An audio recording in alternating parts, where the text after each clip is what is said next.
I'm sorry. Clock. Hey, my clock says 9 o'clock. That one's wrong. If you please join us in prayer and pledge, Brent. Heavenly Father, we gathered together today and on this Flag Day, and where we remember our flag and the semblance that it means to each and every one of us. It's also, Lord, the birthday of our United States Army. And as we look at the flag, we're reminded of the red stripes and the blood that has been shed for the freedoms that we enjoy today, and let us never be forgetful of that sacrifice. Lord, give us the wisdom to make the decisions that we contemplate today, and may they be for the best of the citizens of the county. We ask these things in your name. Amen. Amen. Amen. I pledge allegiance to the flag of the United States of America and to the republic for which it stands, one nation, under God, indivisible, with liberty and justice for all. I left my water bottle out in the car. Anyways, all right. We will have public comment. A member of the public may address the board after receiving recognition from the chairperson and giving his or her name. Public comment shall be limited to a period set aside at each meeting for such purpose, and each speaker shall have the floor for no longer than 5 minutes unless the board grants an extension. Board of Commissioner Rules and Procedures and Bylaws 5.13-3, and we also ask that you be respectful. With that, I will open public comment. Who would like to address the board at this time? JP? Yes. Good morning, Commissioner. Jean-Paul Rudel, friend of the court. I just wanted to sort of give a quick update of what's going on at the front of the court. First off, I want to thank the commission for looking out for our best interests by addressing the elevator situation and the HVAC situation. That really helps with morale, because a lot of times we feel kind of we're on the far outpost, and I know Commissioner Enzing is making sure that we're properly taken care of with the new medical supplies and emergency supplies, and so we feel more in tune with the county as part of the county. And then I also wanted to highlight the fantastic job that my staff's been doing. As with all countywide workers, the pandemic was really quite hard on us. We managed to get through that, and then we suffered kind of our portion of the Great Resignation, and we lost half our staff. And the staff that remained, essentially, were, even at full staff, we're kind of understaffed. There's plenty of work, and when it went down to half staff, the workers that remained, Donna Clements, Trina Beach, the managers, Shayla Arnold and Shelley Nolan, have really stepped up to the plate and kept us afloat. And I really wanted to highlight the two managers, Shayla Arnold, who's the deputy friend of the court, and Shelley Nolan, who's the supervisor in the accounting department. I couldn't ask for a better management staff. And now we have the new manager that's joined us, Katie Polito, and she stepped up to the high bar that the other two managers have set. I don't have to even ask if they'll do extra work. They just volunteer. And it's difficult extra work. And everybody is very tasked. And I think as a county, we're very fortunate to have such good workers. So I just wanted to, that's all I wanted to say. Thank you very much. Thank you, JP. Anyone else? We will have a second public comment at the end of the meeting. Of course. Come on up, Bob. Good morning. Morning. How is everyone this morning? I hope you're all doing good. What's sort of confusing, I'm trying to put it together. We know that in 2016, there was a lot of talk, and it was still in the back of my mind, which doesn't work very well anymore. I gotta unlock it a lot of times. But, you know, the mentioning of the build-up at the senior center, putting another building in, you know, I knew about that, but at the same time, I didn't realize that they actually had purchased. I thought it was something else. And now that I've been at least given some information about it, you know, the way we're looking at this possible recession, we are looking at some devastation. And I want the board to be responsible that if we are starting to lose these elderly folks or anyone that's on a Social Security and still paying their taxes, if we can't find some kind of contingency clause, sorry, my speech is not that good, but something that we can rely on, that we can bank on to say that we're going to be on the lookout for these people as well as the entire community. Since we are looking at new, what do you call it, economic crisis that we're all a part of, aren't we now very challenged to make it ends meet for the kids, you know, for our gasoline, for whatever we're cutting back. I've cut back, you know, cutting my lawn. Simply, I don't need to cut it that much. And I think we ought to look at it to make it short. Brad, I think you're valuable in your brain. A lot of things you have offered this community. And I gotta admit, you have a lot to offer. You really do. But the problem I found with just that one time, the attack, and I say I've never seen that come from you. Never. But is it something that will happen again? Or is it something else? To attack a citizen, unbelievable. You have got something someone doesn't usually have. You've got knowledge, and there shouldn't be this kind of action whatsoever. But thank you. Let me see, what was your name again? I apologize. But thank you for the short talk that I had with you. Thank you very much. And the addressing, I called Mark Wiley. You said be respectful, so I'm being that. But I did. I called him and asked. And that, again, I'm not trying to bring up another bad subject, but Mark didn't get up and run across the room with his fist in the air coming at me. Nor would I expect any other that's on this committee to do so. So please, this is what Brad Benzing demonstrated, and to do that, it can't happen. But you're still an asset somehow. I don't know where it's at. You got something, Brad. I don't know where it's at, but please, anyway, thank you. Thank you, Bob. Anyone else? Kelly?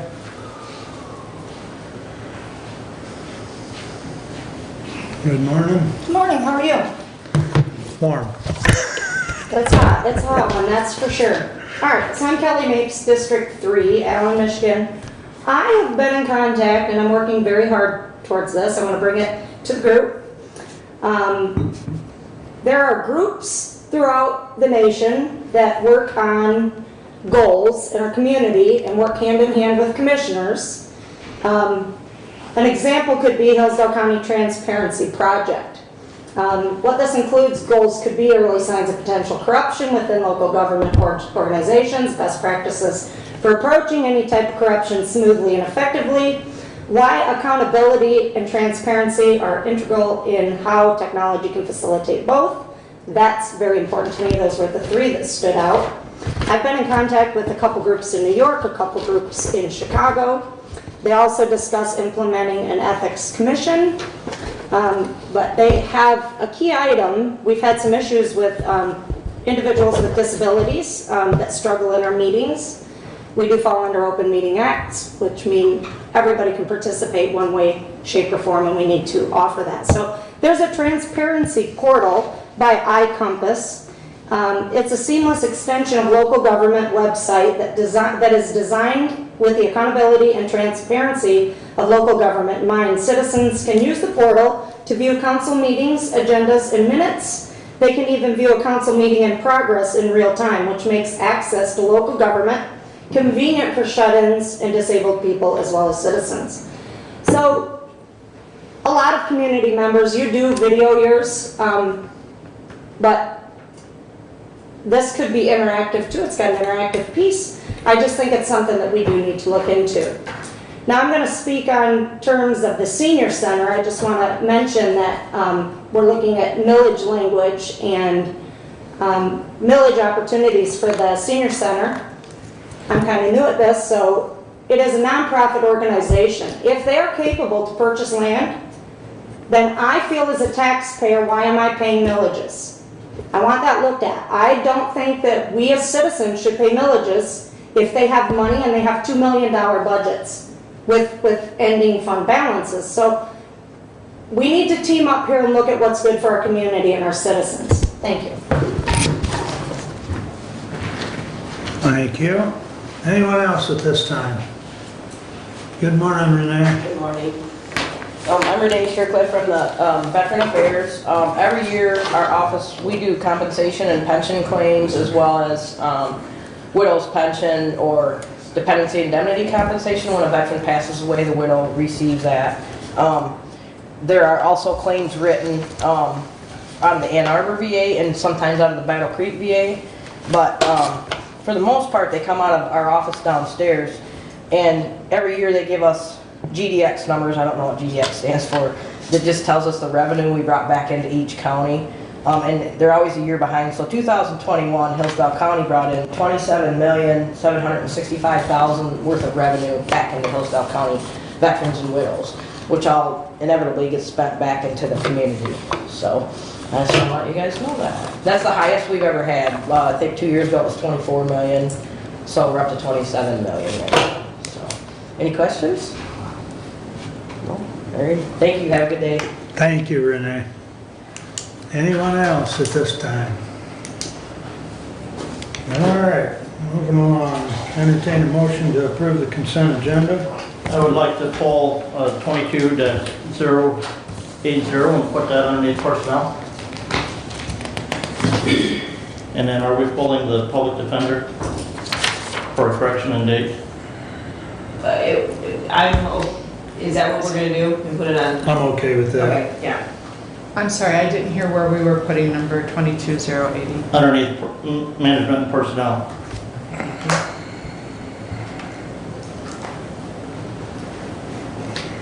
Okay. And we're pulling, Yeah, 22085 be pulled to be brought back at the next meeting. The contract in the packet had the wrong dates.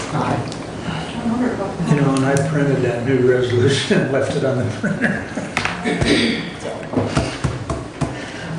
So it's a good thing we're following. But, yeah, we And then I do would move to approve with those 2 pulls. corrections, yeah. I'll support that. Any other comments on the consent agenda?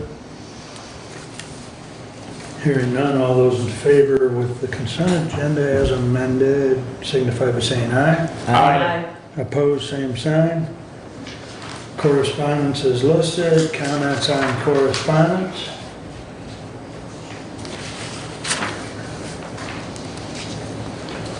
Now, I will discuss the senior center financial numbers later on, but Okay. at this time.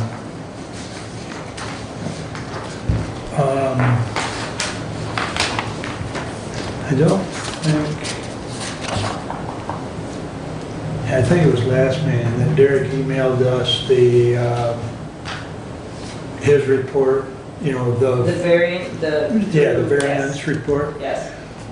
There's been a request made by a citizen that if that could get to me or Marnie before we print the agenda, that could be included in correspondence. We will try to get that done. I Okay. know last time it was done late because we was working on the audit and Right. wanted that out, so, yep.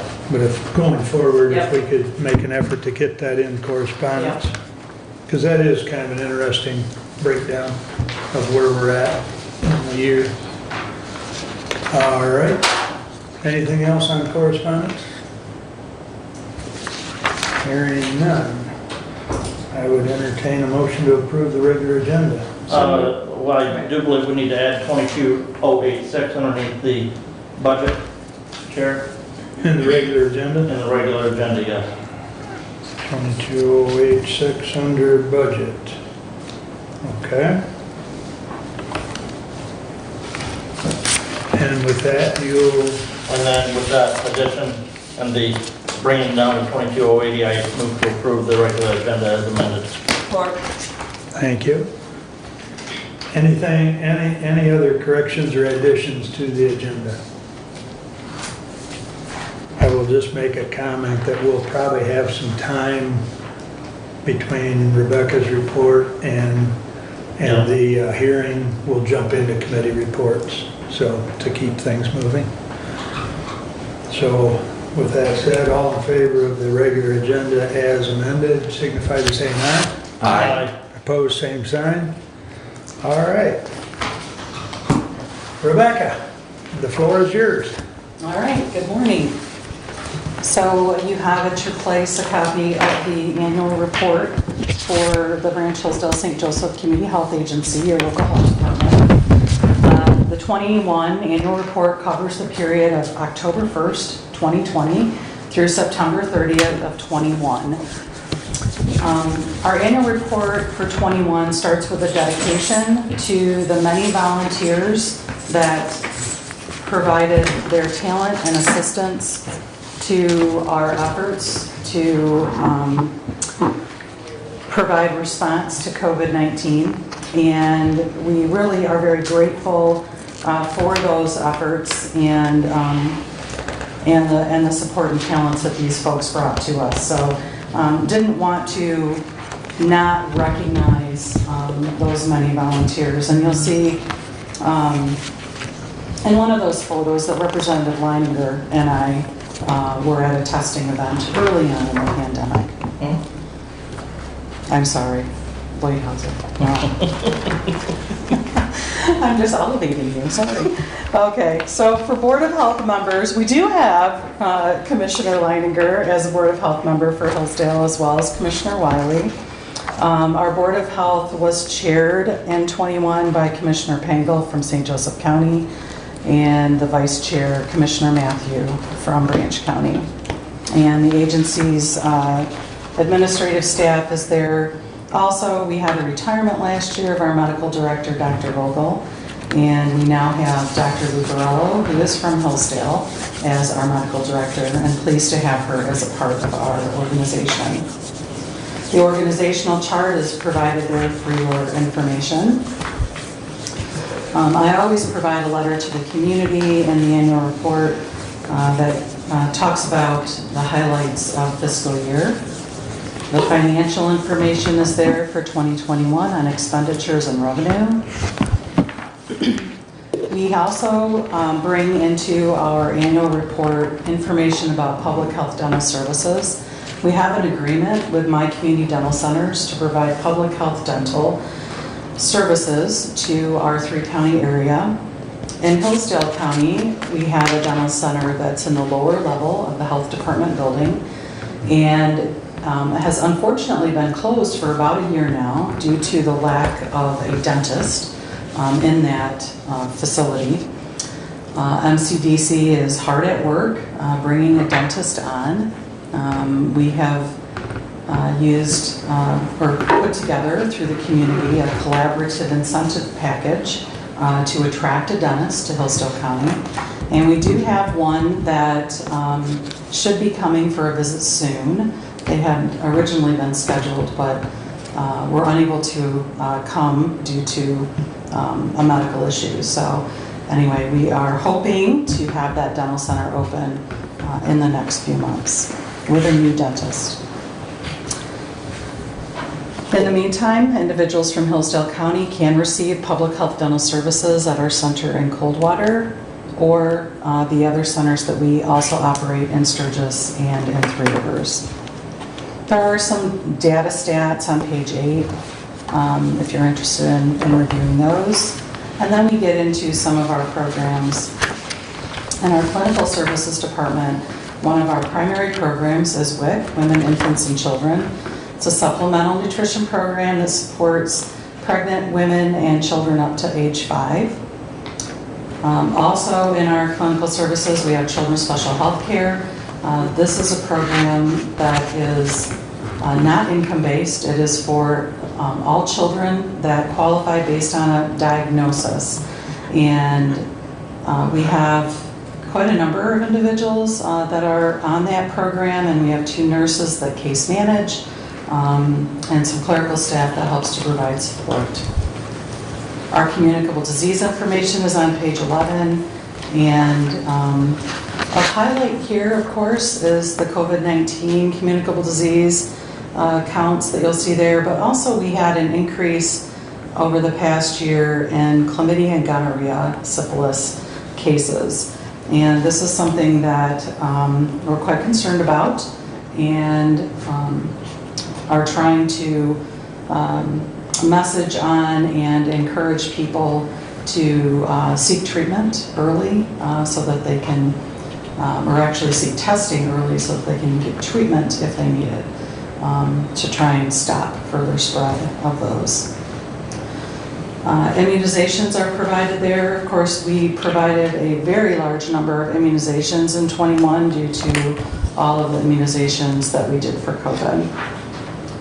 We continue to provide other vaccines, though, as the need was there. Our Health Education and Promotion Department has spent time in 21 focusing on medical marijuana operation and oversight. They wrapped up a HRSA grant on opioid response, a planning grant. Was not an activity grant, but a planning grant. They increased our social media presence and really just focused on getting messaging out to the community and have done a wonderful job in providing that. Emergency preparedness, we do have an emergency preparedness coordinator on staff. That individual helps to coordinate our emergency preparedness activities. It was an integral position with our response to COVID, and we are glad to have that level of expertise on staff to help with organizing and guiding events. Our environmental health division focuses on food inspections, well and septic permitting, complaint inspections, other inspections such as campgrounds, swimming pools, and we provide some data there on the number of inspections that they completed in 2021 and some information on exactly what those programs are. Finally, at the back of the report is our Area Agency on Aging 3C. Hillsdale is part of the Area Agency on Aging Region 2, as you all know. And the AAA 3C is actually umbrellaed underneath the local health department, provides services for Branch and St. Joseph counties, and is a part of our organization. So, were there any questions for me today? Go ahead. On your financials, without me adding up all these numbers, I'm wondering, do you have a total on your 2021 expenditures, also 2021 revenue? I mean, I can add them up. I thought you might have it there. I don't have it added up, but I certainly can stay for a moment and do that. Well, I can. Our audit, I thought that when our audit was done, that was shared with the commissioners. Okay. I want to say it was around 6 to 7 million. Total more than that. Was it? Yeah. We were 8 to 9 million or better in revenue. Oh, I'm sorry. Yes, I was thinking expenditures. Yes. And yeah, so if not, Commissioner, I can make sure that we share the most recent audit for the health agency with everyone, but I was thinking that we had done that already. Yeah. Thought we had. We most certainly can provide it. It was just jumping out at me, and I thought, well, I'd ask some question. Thank you. There was significant support, Commissioner, with regards to COVID response that added to our revenue in '21. Definitely a couple things. First of all, does, in your children's programs, which I know that's just a huge component, is there any integration with Dr. Mishra's office for EMS for children? That's been a really strong outreach, not just in Michigan, but also in the EMS community all across the nation. I'm licensed in Utah, and they have a very good program there as well. But they're driving out a lot of really, really good information in regards to SIDS. There are some interesting syndromes that apply to newborn children, which there's, like I say, there's a lot of emerging information, and we're trying to drive that out into the EMS community. And so I was wondering if there was just any integration with our local public health and those programs that we were trying to do at the EMS level, because in many cases, those EMS providers, whether they're field providers or ER providers, they're seeing that population, and then we want to make sure that they're being followed up, and that either education components or provider components. No direct interaction that I'm aware of, but Okay. certainly we can explore that. You said Mishra? Yes. Okay. So I'll reach out if to you you. need contact information for her, I can get that. So but she's very responsive, Okay. and been, like I say, a really great asset for the state. A couple of thank yous to you and your agency. One is that we now have a regular participant in our Hillsdale Prevention Works, our Substance Use Disorder Coalition, and I greatly appreciate your support and your agency's support of that. We have many common missions. One is, I know you're doing a lot of work with the Lock Up Your Marijuana. I can tell you, just from, I'm in and out of a lot of houses every day, and legal marijuana is everywhere. It's not 16-year-olds, it's not 80-year-olds, it's everybody in between those two ages, every socioeconomic class. And basically the difference is, rather than seeing the bottles at the bar, you have the cachet of cannabis just about everywhere you go. So I do appreciate your efforts from that, and the support of your agency with our prevention works and the mission that we're trying to do there. One of the things that we're going to be looking at and utilizing some of our funding is to try and get some form of a sharps disposal program here in Hillsdale County. I know we've had some communications with your agency in regards to what the other two counties are doing in that, and we really aren't doing anything here. So that's one of the things we are looking at. And again, I do appreciate that. And just finally, I wanted to thank you and Paul, your Director of Environmental Health, for some issues that were happening down in my district. I had an email earlier this week, like Sunday, from Township Supervisor, and those issues have evidently been resolved.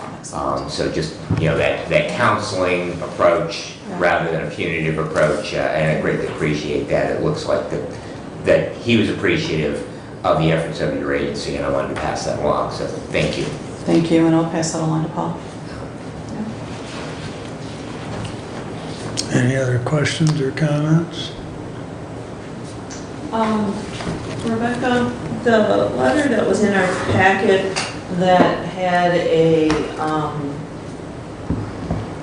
survey in there, that you're doing a survey. Oh, okay. Could you touch on that and explain Sure. what that is and who you want to fill out the survey? Sure. Yeah, actually, there's a couple of surveys right now that are ongoing. So one is an after-action report that we are compiling responses for on our COVID-19 response. So we would ask that community leaders and others that we would like all of you to respond to that and provide some feedback. So, so that survey is out there, and also we sent out a survey to partner organizations, county government leaders regarding our strategic plan. So we are currently in the process of gathering information to inform our strategic plan, and we are interested in those partner organizations and government leader responses. So do we find those links on your website? Or Probably how? not. I will, if I may, if I could share that with Commissioner Wiley, and if they could be shared out from there. Yep, I'll make sure it gets sent out. Okay, all right, thank you. Thank you for asking. And Rebecca, to Commissioner Engel's question for the audit that's on the Branch Hills of St. Joseph Health Department's website, and the easiest way for me to find it is to go to the March 24th meeting agenda packet, and the audit starts on page 24, and on page 60 of that packet, it gives the ending year, September 30, 2021 financial sheet. Total revenues were $9,097,113, and total expenditures were $8,461,328. Thank you. Which those numbers don't match what's in the book here. So I can go back and ask about that. Okay. All right. Neither the revenue or the expenditures match. The expenditures are close, the revenue is, what did you say the revenue was? $9,097,113. Approximately 400,000 difference on the revenue. It could be a rounding issue. Huh? I wonder if it's a rounding issue, but I will certainly go back and find out. I'll find out. Okay. Okay.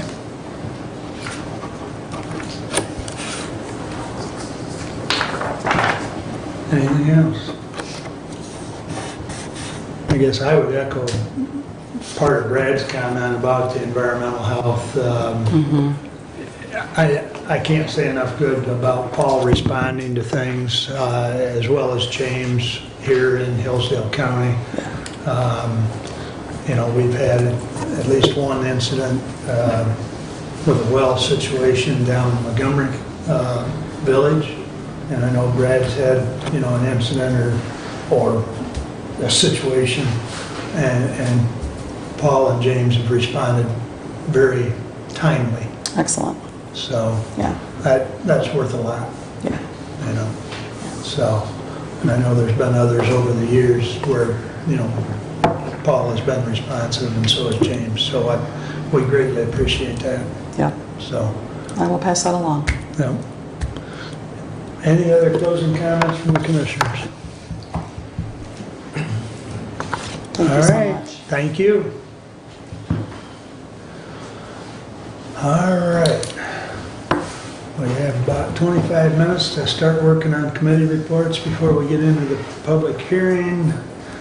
And it looks like, Doug, you are up first. Okay, action item, resolution 2281 to the Honorable Board of Commissioners, whereas the Hillsdale County Board of Commissioners recognizes that certain county employees may have a business need requiring the use of a cellular telephone or device, and whereas the Board of Commissioners also realizes that such devices add operating expenses and create additional security concerns, and whereas the Board of Commissioners wishes to modify the prior cellular telephone policy originally adopted by Resolution 09-146 on November 24, 2009. Therefore, be it resolved that the revised County Hillsdale cellular telephone policy by the Facilities, Technology, and Economic Development Committee and attached hereto be adopted effective June 14, 2022. Respectfully submitted and so moved. Doug Ingles, Chair. Support. Comments? Just question, Yep. how many county cell phones do we have? I know Sheriff Department several years ago that they used to actually have department cell phones, and then they moved away from them and went to utilizing their personal cell phones. So I'm just curious, and that may have changed back now, Commissioner, I see you shaking your head. We may have changed back on that now. Like I said, that was a number of years ago that we had made that transition. I'm just curious as to how many county cell phones we have right now. I don't know the answer to that question, but I do know that I've been told that there are 3 that receive the compensation. For use of their personal phone. For Yes. use of their personal phones? Yes. Okay. There might be more than 3, and the only reason I say that is because there's, I know that there are, and I don't know if it's 1, it's 2, it's 3, I don't know the number, but there are personal use of cell phones that's being reimbursed through grants. And when they're reimbursed through the grants, they don't follow this policy, but whatever written into the grant. So they get more for their personal phone. So I will say that, and I don't know the precise number, but it's not out of county money, it's out of the grant money. Right. And yes, and I don't know when those changes were made at the sheriff's department, but the sheriff's department employees all do have county-provided cell phones. David is here, he might be able to answer the question. I always love it when department heads catch us on the video and come up. All right, to answer your question about the sheriff's office, each of the deputies is issued a FirstNet cell phone. Okay. FirstNet is not available to the public. That's a separate government, federal government operation. And so they have those with them, I believe, all the time, 24/7, whatever the sheriff wants with that. That's managed by the undersheriff. I don't actually manage the FirstNet system. I have access to it, but I don't day-to-day manage it. So there's like 35, I believe, something like that. And that comes out of his budget. Just a minor edit. FirstNet can be purchased personally as long as you are a member of the first responder community and have credentials. That's exactly correct. But you still have to go through a managing organization. So like, you can't just walk into an AT&T store and say, I want a FirstNet phone. Right. It's got to be approved by the managing organization. What other questions do you have?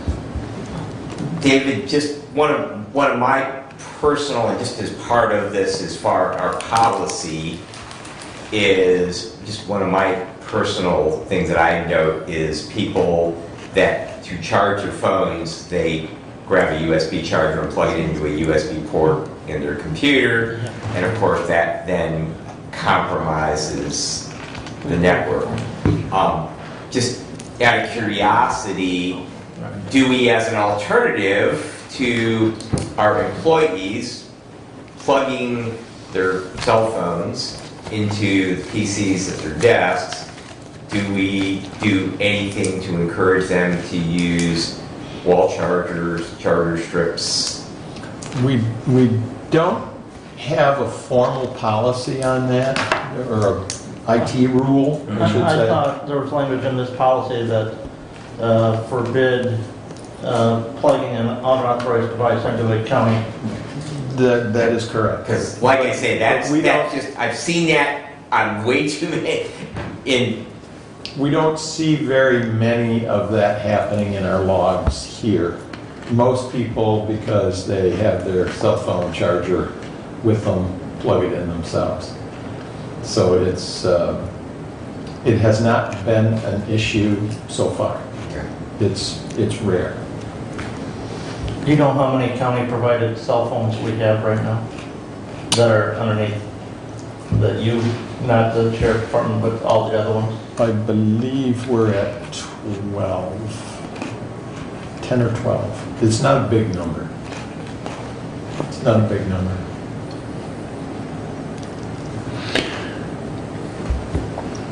So, something that came up at the facilities meeting with Lifeways last night,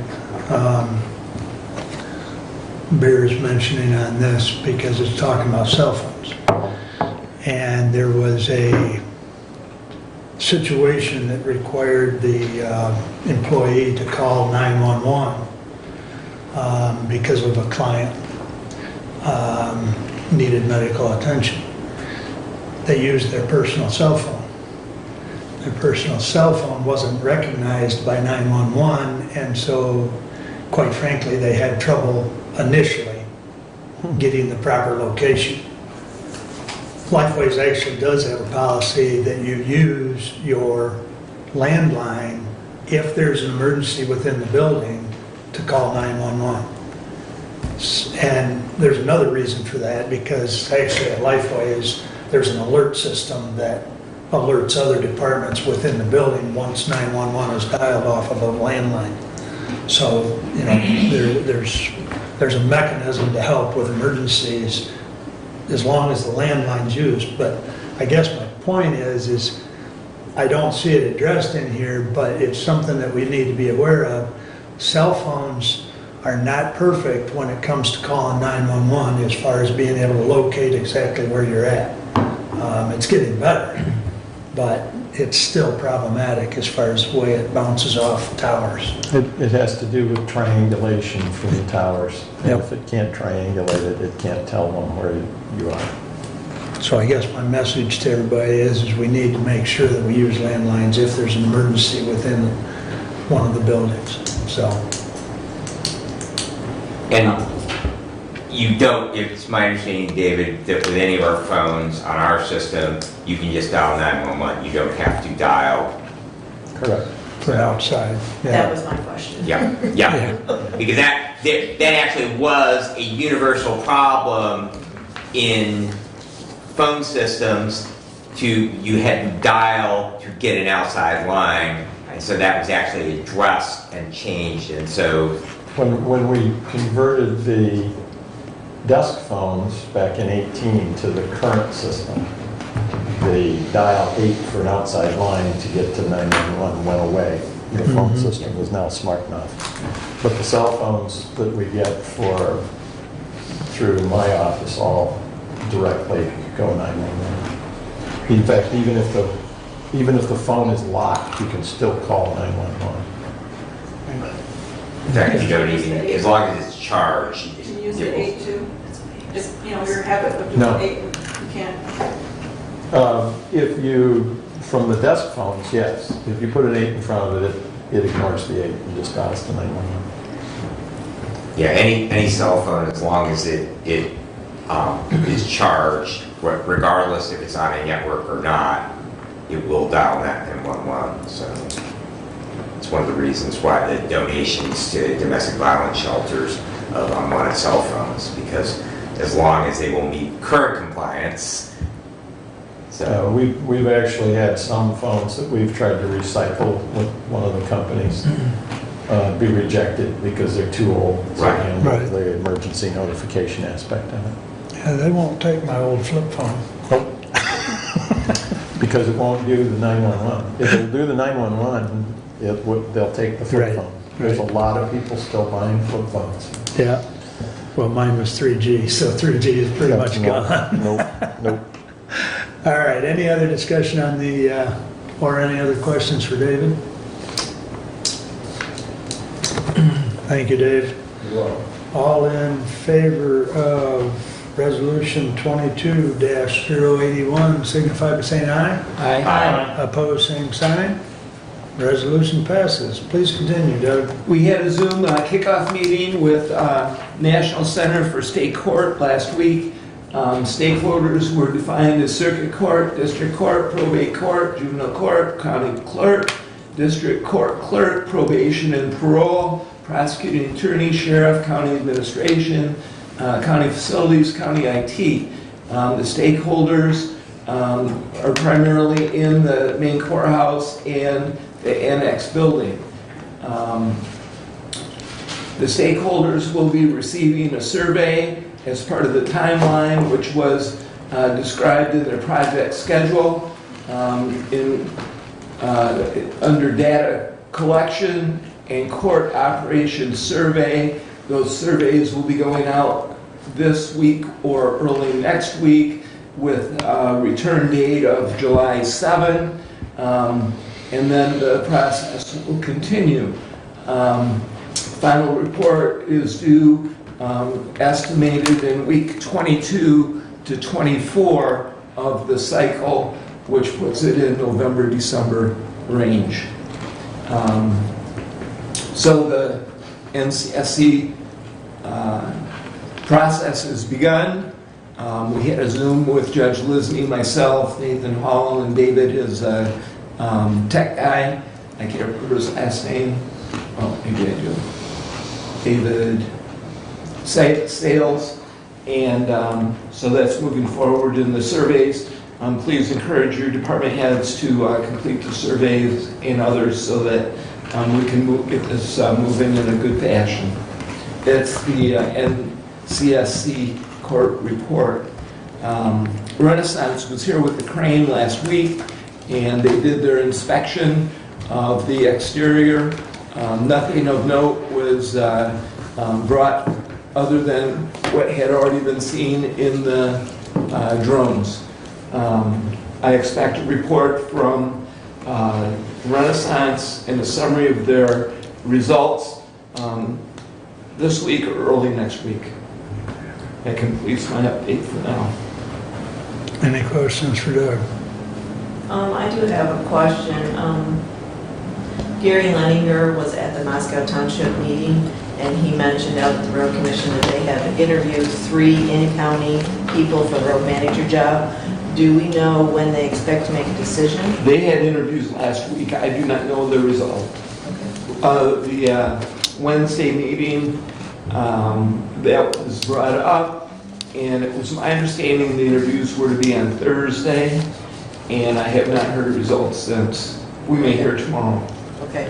And were those interviews done in an open meeting? I assume so if there's 3 road commissioners there. I was not part of that process. Okay, thank you. Anything else for Doug? I did have a question, Commissioner. I know that we moved forward with at least getting quotes on the front of the court building as regards to addressing the HVAC system. Has there been any further discussion? I know the sheriff has requested in regards to the jail space, and have there been any further discussions in regards to that? I'm just following up with a question from the sheriff. The follow-up is regarding the sheriff or the court? No, my question is regarding the sheriff and the jail space. So he did make a request for that we climate control the jail space, summer and winter. Yes. And so, obviously at this point, we probably, if we were to sign a contract today, it probably wouldn't get done before the time to turn the heat on out there. But I'm just following up on that, if there has been any further discussion. I have not heard any. Okay. I will ask and get back to you. Okay. As to that point, I would make mention, because I know that, I assume all commissioners got that email from the sheriff, and that's been several weeks ago at this point, I don't remember exactly when. I will say that system for replacement is on the ARPA list, and the ARPA list, we have not dealt with other things on the list until kind of the courthouse situation gets determined what the path forward is. Now, a couple of things have been accomplished that would not have. The friend of the court, we did that one because we're concerned about the age of the system and that it needed to be replaced. And so my understanding out at the sheriff's or the jail is that the heating system isn't about ready to fail. Right. It's a matter of that he would have liked that addressed because of the cooling system. Right. And I understand that, but I think that action takes a Board of Commissioner discussion whether we want to move forward on that or if we're still in the waiting process because of our intended focus of the ARPA list at this point. So, thank you. And the unknowns of what that is. Right. So, and I appreciate that, Commissioner. simply, I just want to keep that discussion because it would come to the Board of Commissioners from a committee level then to the full board for discussion of that.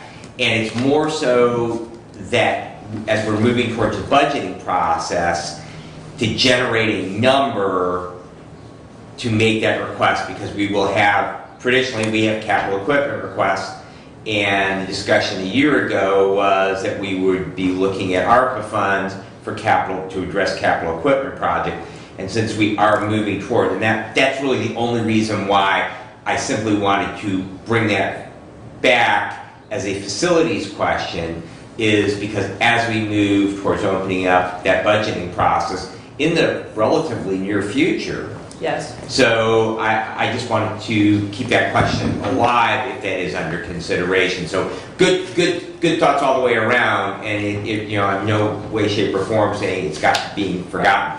I just want it to be part of, if we are looking at that project at all, part of the 2023 budgeting process.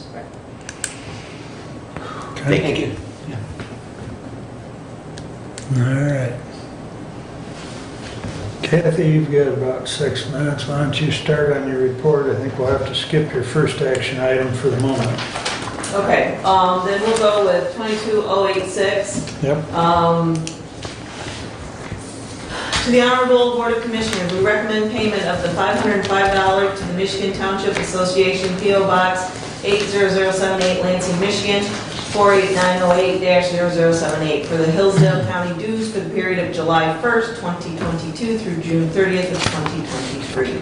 We further recommend payment of the same be taken from the membership and dues account of 101.00-101-810.000. Respectfully submitted, Kathleen Schmidt, Chair of the Budget Committee. Support.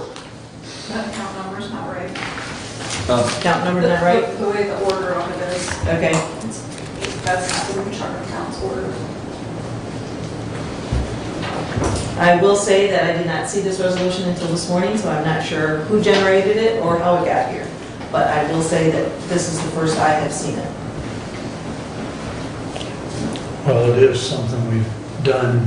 Yes, and that's what I'm assuming, and I'm assuming somebody got the bill and decided to get it paid, and that's why it's on my And desk. that's maybe the old chart of account number that got. It's supposed to be 101-101.00. So it's 101-101.00, And then whatever the rest of it Dash is. 810.000. because we can correct that on here. Okay. Thank you. All right. Yes, thanks. Yeah, that's the first I've seen it, but whether Derek or Abe or whoever put Right. it together, but Absolutely. it is something that we do because that also gets us that publication that we've all been receiving that has some very interesting articles in it from month to month. Go ahead, Brett. Thank you, Mr. Chair. I just wanted to speak in support of the motion. Yep. It's interesting having sat on the township government side of the house and county government side of the house, that sometimes the interests are complete opposites from each other, but I greatly appreciate getting those communications from MTA because it does give us a perspective from those townships that we all represent. And so I think that it's really, really good information and keeps us apprised of what issues they might be facing that might be different from the issues that we face at the county level. And so I do appreciate it, and I appreciate the county, my fellow commissioners, continuing the support of our membership of MTA. Any other comments? All in favor, signify by saying aye. Aye. Opposed, same sign. Motion passes, or resolution passes. You can start with Well, whatever you've got Okay, next. I will say that I really don't have anything else in my report other than the truth and taxation. I will say I have, gone to township meetings, and I know at township meetings, there's been questions about the 800 megahertz radio system, and some questions on the ARPA list and use of ARPA funds. But other than that, the truth in taxation, I guess, is what my report was today. So, Well, we'll be there very, very shortly. yep. So we'll come back to you then. Brent, you want to start with a few items? We can, and I guess we'll start with the first one that's listed there. The last meeting, we had a motion laid on the table to contribute to the Soil Conservation District, so I move to take that motion from the table at this time. And I'll support it. I believe we need to vote on that. Jody could read back the motion as it was made when we tabled it, please.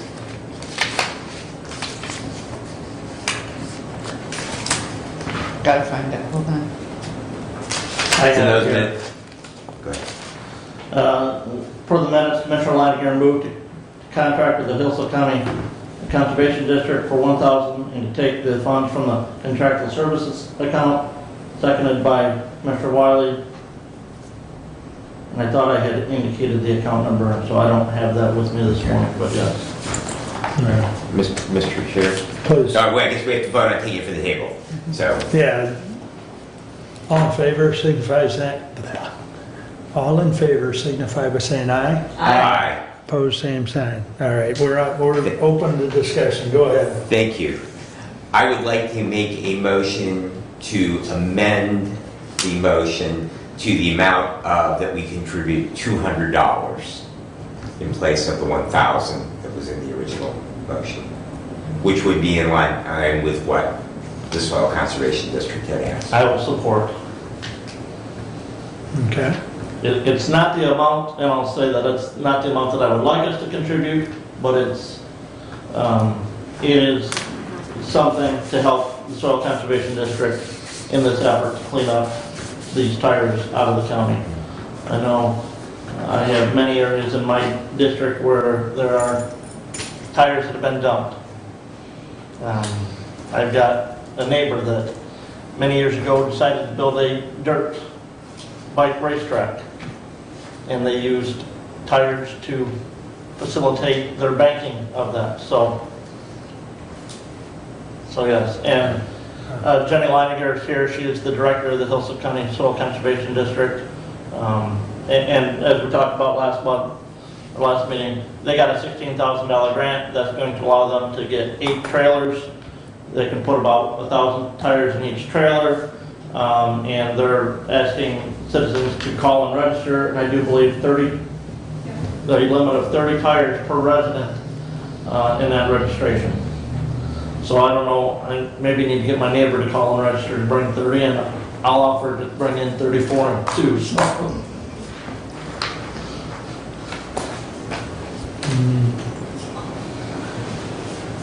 I think 30, or I think 200 is helpful, but I agree more would be more helpful, but I do know they need volunteers as well, so anybody that's interested in volunteering to help load trucks and such. Go ahead, Doug. I tried to research where the funding for the Soil Conservation District comes from. I wasn't able to find, do you know?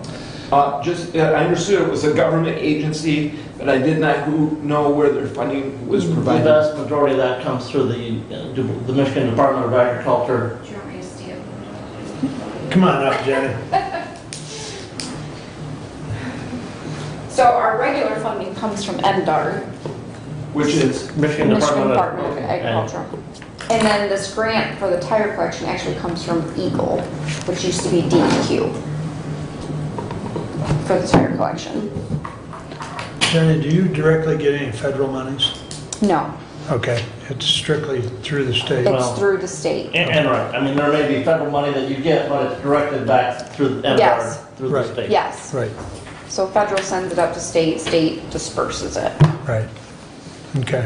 Thank you. Any other questions for Jenny? Any other? Okay, thank you, Jenny. You bet. I call the question. Thank you. All in favor signify by saying aye. Aye. Opposed, same sign. I call the question on the main motion as amended. Thank you. All in favor signify by saying aye. Aye. Opposed, same sign. All right, $200 it is. I would move that we open the public hearing for the truth and taxation for the 2022 summer and winter tax levies. Support. Moved and supported. All in favor signify by saying aye. Aye. Opposed, same sign. All right. Nick, would you like to kick it off with whatever you'd like to say? As I would volunteer, I could just sit back here and say nothing. Yeah, well, I like you to open the door. Okay. So, Well, as you recall, at your last meeting, you tentatively set the annual millage rates for both the county general operating and the various extra voted. As part of that, we first permanently reduced the millages to ensure that we do not collect any more taxes than we did last year, except for the rate of inflation.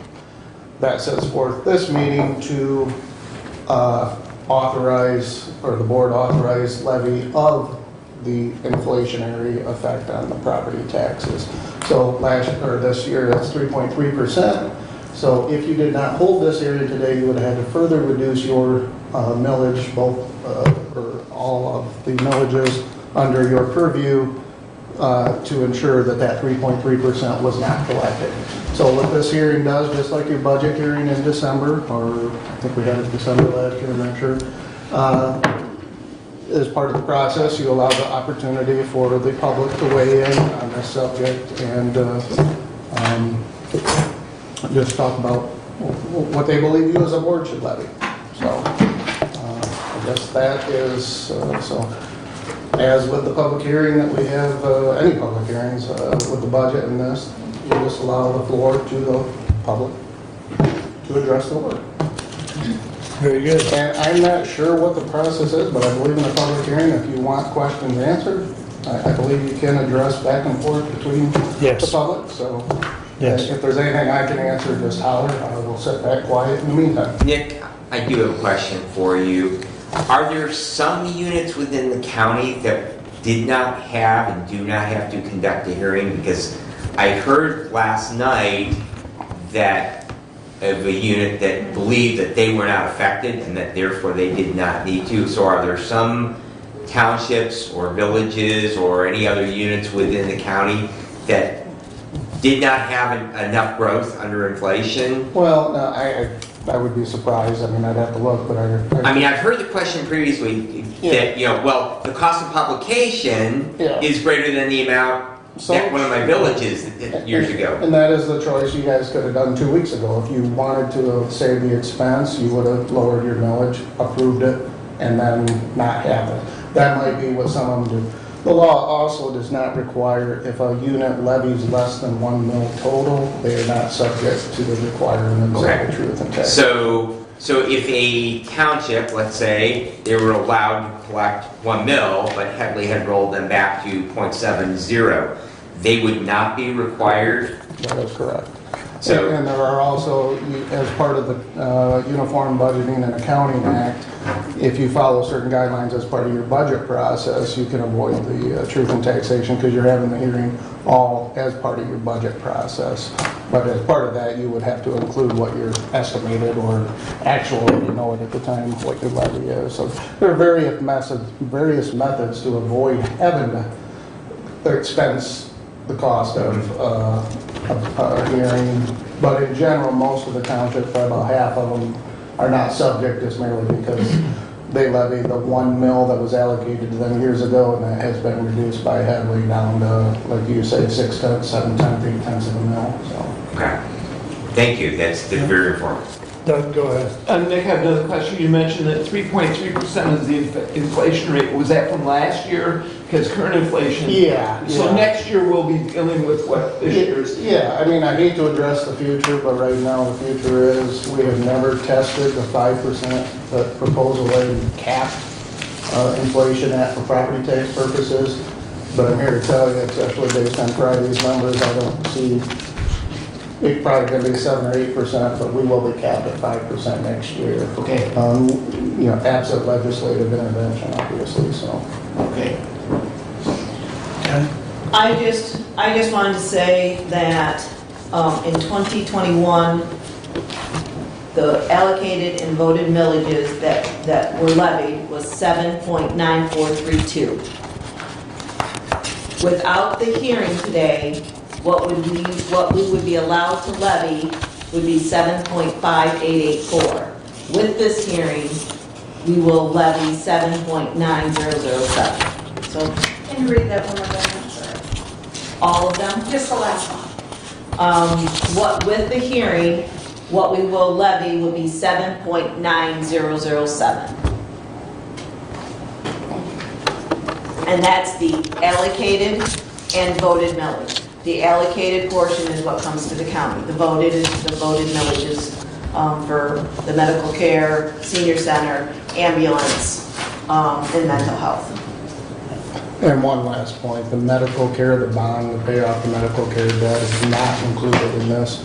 That will be before you later in the year, so. And that's not here because that's not subject to the Headley Correct. rollback because it's dedicated to a specific bonding issue.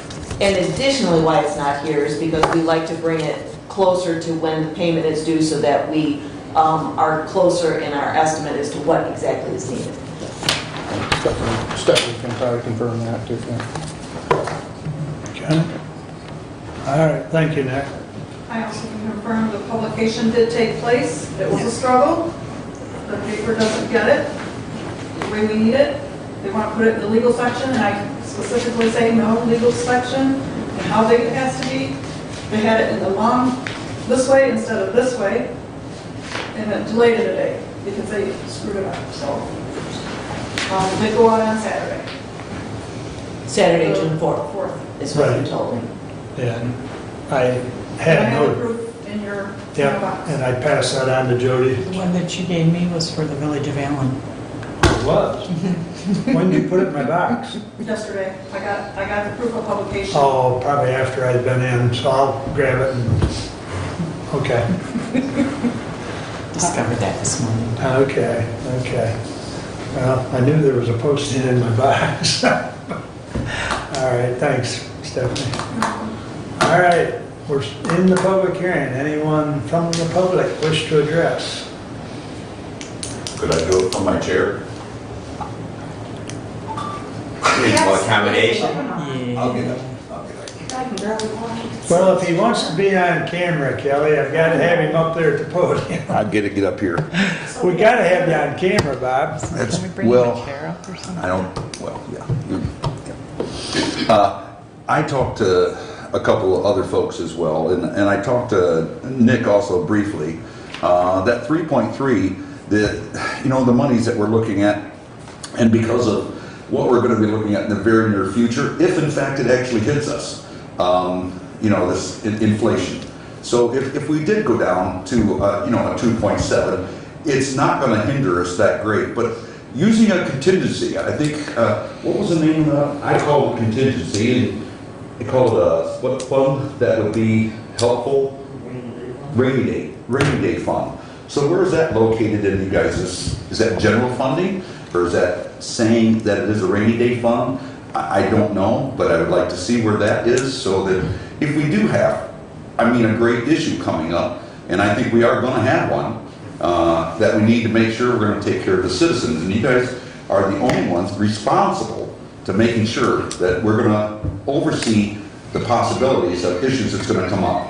And I'm just asking that to be, monitored about and see where you guys are at. Thank you. It's 2.7 is I'm saying, looking at. You want to comment on the rainy day? I can. Is that germane to the truth and taxation hearing, and may I comment on it? I do. I see no reason not to. I think he's really referring, correct me if I'm wrong, but to the fund balance. Well, okay, that's what I was gonna say. We do not have a specific fund, a rainy day fund. What we have is fund balance. The fund balance, county does have a fund balance, and that is what we would use in the case of something unexpected.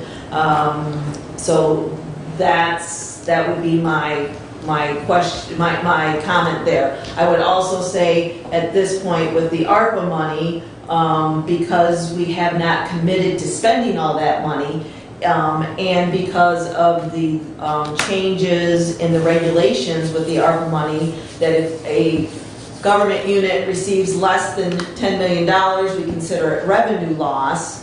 The potential there would be to use those funds also as rainy day. Because again, at this point, they are not committed for any particular project. We have projects that we expect to fund with this money, but again, their contracts aren't out there, we haven't accepted any quotes or bids on all of the funds. So again, if things really go south, that money could be chosen to be used in the event that we needed it as a rainy day. And what do we have as, you would say, in that fund as present? Fund balance, did you look it up? So our budget that is online for the 2022 fiscal year projects us with a beginning fund balance, in other words, what we thought we were going to have at the end of 2021, of $1,739,613.67. Okay, now some of that is money that is restricted fund balance. In other words, it's not available for just use every day because it's maybe already, some of that money is in use that we can't just touch it and use it right now. And we didn't project an increase in that fund balance in that budget that we have approved. And our total general fund budget is $13,460,000. So if you just look at that, and I didn't do the math, 1.7 to 13.4, what are we, about 13%? 12 or 13%. And we're actually below, according to the audit report, we're below where we should be on fund balance. So we don't have enough in your quote-unquote rainy day fund or the fund balance, according to the auditor, because they like to see a certain number in there that will protect you in the event, allow you to continue to operate in the event of worst case scenario. We have to get rid of, or at least the expense of, the ARPA fund by 2025. That's a misnomer because in the original rule that came out, you could only spend it on certain projects and it had to be spent by a certain time. Well, again, as I referenced, this $10 million threshold, of which the county received approximately $8.8 million, so we're under that threshold, so we will consider it as lost revenue. All of a sudden, once we consider it lost revenue, we don't have that spending time frame. Gotcha. Thank you. No. Thank you. Okay. Bill, Yeah, good morning. good morning. Number one, I think property tax is the worst tax there is. Number two, if you're gonna have the tax and you need the money, there's no reason to cut it down so you can raise it twice as much later. When you do things in a little at a time, you can get caught up at least. But if you drop it, look at the phone system. We kept that to a minimum, to a minimum, to a minimum. So when it came time that we've got to have some extra money, guess what? We got to look it all, get it all up. I just feel that when you got the tax and you got to have it, why wait till later and double it? Thank you. Anyone else wish to address? Kelly? Thank you, Kevin. So I just have one question. So the bonds don't apply to this for the medical care facility? Can you give just a little background on that so we understand that? And then number two, we've stated over and over that there's buckets of money, so how can we not be in line with this? Just curious. So that's what I want to ask. He referred to both. Well, and, Nick, It's money, Nick, is isn't it? Nick still here? yeah, Nick's still here, Nick, so, would you like to address the medical care facility bonds, please? Keep in mind, we have two things going here when it comes to millages. We have the Constitution, which is Headley, in other words, Headley. That is permanently reduced by Constitution. And we have statutory requirements, which is the truth in taxation. So that is legislative. Lansing has made that extra step necessary. As part of that, though, they exempted any bonds proposals that have been passed by the local taxing entity are not subject to the requirements of the truth in taxation. That's just statutory, like I say. That's what the legislature said. That general operating taxes, we feel the public needs to be engaged at certain times like this. But with bonds, those are what they are. When they approve those bonds, it is whatever is required to pay that off. So I assume they just believe there was it was not necessary then to make that part of this process.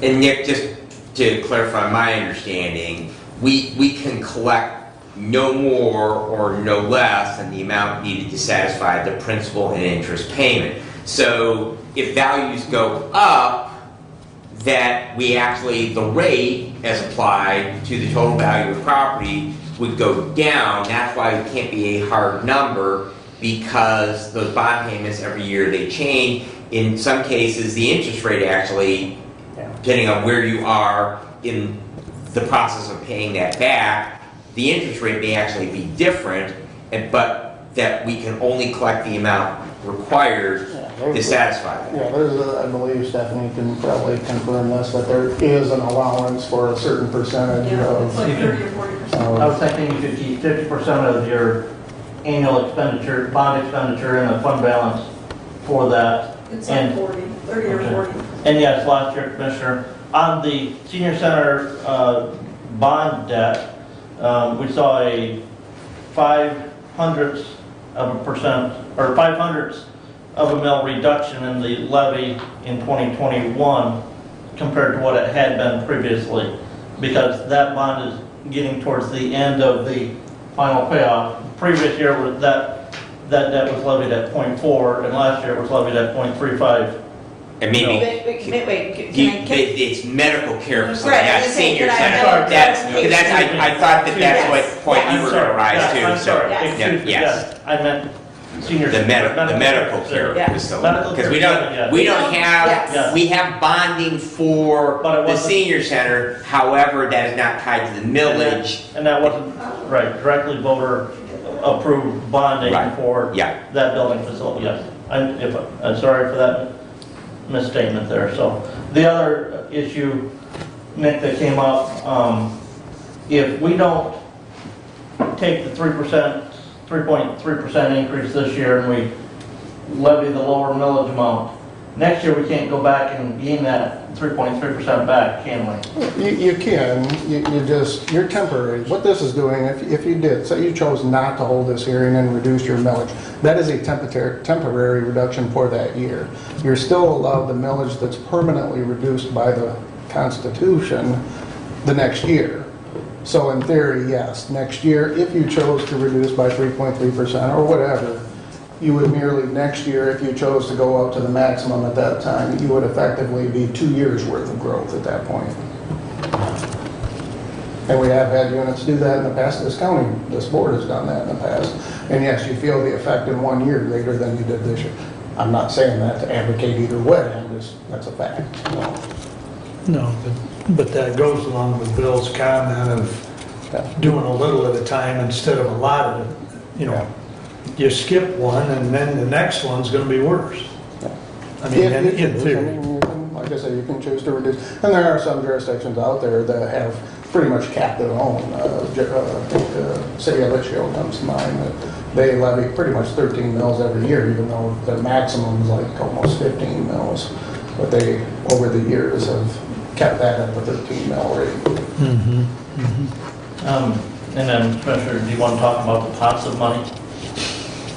Pots of money. I'm not sure exactly what pots they're referring to. Just can we put some of that money towards this increase in taxes, or Is the ARPA money open to all these issues, or? is Well, it again, specific? the ARPA money, because of, as I referred to, the change in the rules, where if you receive less than 10 million, you can consider it lost revenue, file paperwork to that effect, and then it becomes available pretty much to spend on any government service that you choose to. So in saying that, potentially yes. However, the money that we raise with the allocation for the county, we raise $8.1 million. So if we took all of the ARPA money, I guess we wouldn't have to, and that would just be the county's portion. The county's portion would be 4.8619 of the total levy. That for 1 year, yes, we wouldn't allocate that. But we'd also then not have $8.1 million to do other structural updates that need to be done, address the courthouse issue. So okay, we get a free pass on that 4.8 mils for 1 year, but the next year you're going to get it. And in addition to that, we'll be asking for additional millage to help defray the cost of repairs and maintenance for our infrastructure. So to me, that's not a good philosophy to go down that road. What I will also say, and maybe this has been said before, but I will reiterate, when we prepared the 2022 budget, we built in the assumptions of what we thought the millage rate was going to, or what millage, or what our tax dollars would increase by, and with assessing the 7.9007 mils, the county portion of it, we will receive approximately $90,000 more than we budgeted. And as you well know, on a $12 or $13 million budget, $90,000 isn't much variance.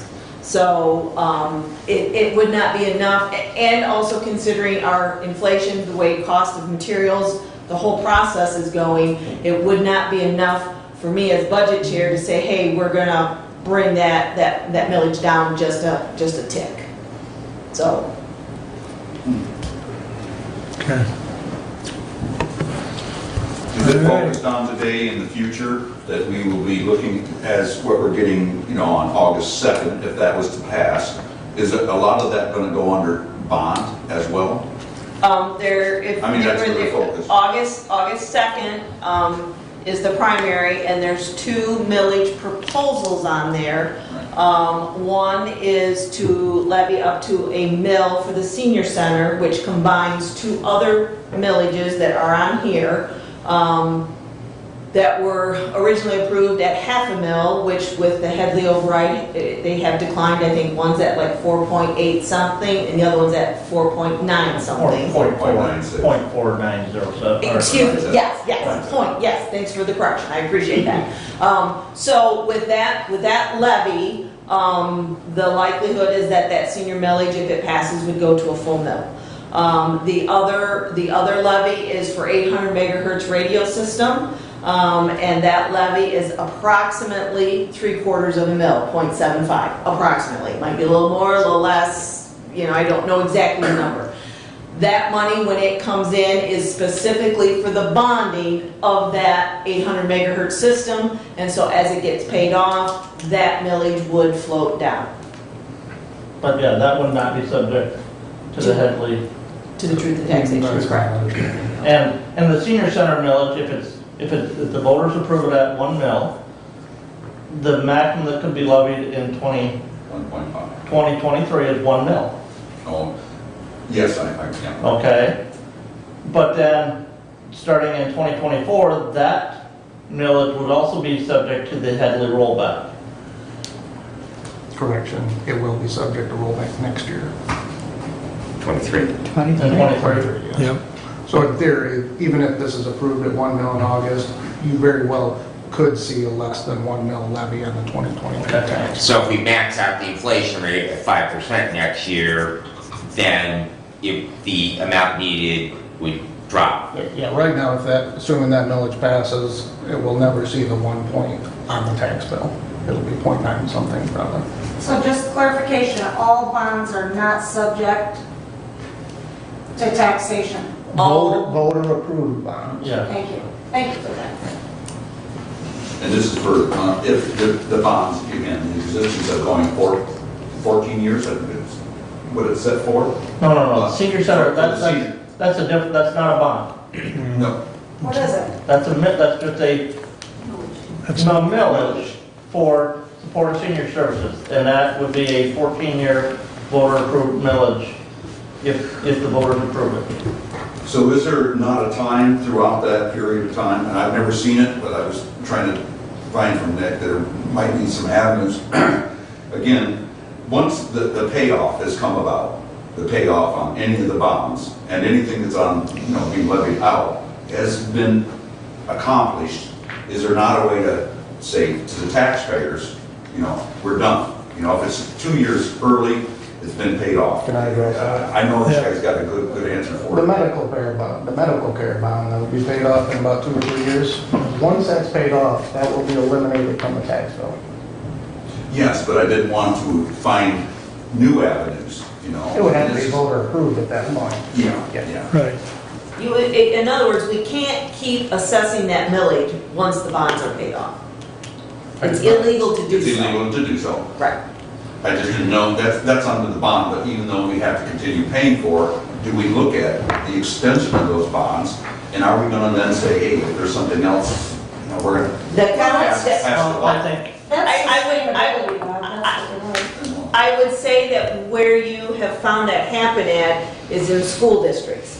When their bonds are being paid off early, they have gone to the voters to say, hey, we would like to extend this millage, and it generates more revenue for them to do more repairs. I don't believe the county's ever done that method to extend a millage for a bond issue. To my knowledge. I can't tell you. Not that I'm The aware of. only issue that maybe could have been past medical care facility millages, and again, I don't know on that. Now, what Bob, or what they may be confused with is, the county has a contract with the senior center. The county did a board of commissioner approved bonding for the senior center for some debt financing. That is not a voter approved bond. Okay? That was, the voters approved the millage, the county pays the senior center the millage, the county used their leveraging financial backing to bond out to pay for some building costs and stuff at the senior center. The county is being paid back for that by the senior center. So that's not subject to the voter approved bond issues that we're talking about with the medical care facility or with the 800 megahertz radio, that if that is approved, that will be a bonded issue for 10 years. That millage will be on the ballot for 10 years, and then after that system is paid for, that bond and that tax levy would go away as well. That was the 10-year on the 800 megahertz. Correct, yes. Yeah. So, but, right, the other millages come before this body every year underneath the same truth and taxation hearing for this commission to decide the amount that they're going to levy and spread on the tax roll for that year. Thank you very much. Okay. Anyone else have a question or a comment? I just want to say one thing. So if the Fed's getting ready to raise interest rates, inflation, recession is looming, we need to consider this as we're talking about taxation. It's key. And we spoke earlier about seniors and the struggle to pay. So my other thing I'd like to see is as these millages end, it's always like they're asking for one more. I'd like to see sustainability. I think that's key. And I think that says, why do we continue? Why are we having all these continuations? Shouldn't they end? Wouldn't that be a good thing? Thank you. Thank you, Kelly. Anyone else?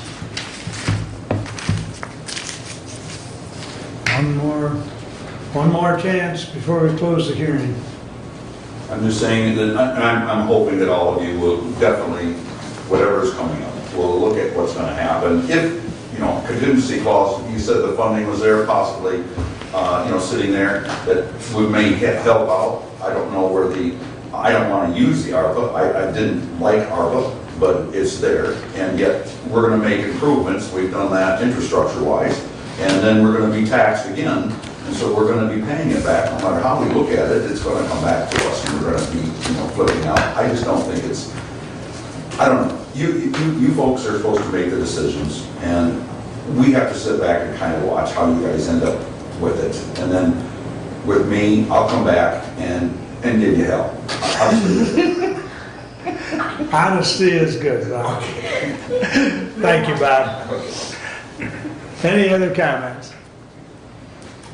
Entertain a motion. Move to close truth and taxation hearing. Thank you. All in favor, signify by saying aye. Aye. Opposed, same sign. Kathy? All right, resolution 22082, to the Honorable Board of Commissioners, we respectfully submit the following report and recommendation for the spreading of the county taxes for the year 2022. Taxable value, $1,669,789. Special voted, 2004 senior services, 2004 senior services, .4873 mils for a total revenue for senior services fund of $813,304. Special voted, 2008 senior services, .4904. Tax revenue for the senior services fund, $818,478. Special voted, contracted ambulance capital, .1472 mils. Tax revenue for contracted ambulance capital, $245,677. Special voted, contracted ambulance service, .8343 mils. Tax revenue for contracted ambulance services, $1,392,447. Special voted, medical care facility, .5889 mils. Total revenue for medical care facility fund, $982,875. Special voted, 2018 mental health services, .4907 mils. Tax revenue for mental health services, $818,979. Allocated, county allocated, 4.8619 mils. Tax revenue for general fund, $8,114,515. We recommend the several supervisors be authorized to spread on their respective ad valorem tax rolls and special act tax rolls the above amount of county allocated and special voted millages apportioned to the several townships, villages, and cities of the county as provided by statute. Respectfully submitted, Kathleen Schmidt, Chair, Budget Committee. Support. I will make the comment that, again, in here, there is a medical care facility millage that is not for the bonds.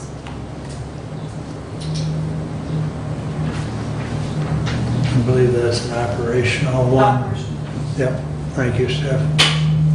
You're saying it could not be in the bonds? No, it is not for the bonds. And the reason why I made that clarification is because we talked about the medical care facility, the bond millage not being part of this, and then I read something about the medical care facility. So the millage that is stated here is for operational purposes. It's not for the bonds that the medical care facility has. Thank you. Thank you. Yeah, no, really, thank you. Mr. Schmidt. Please.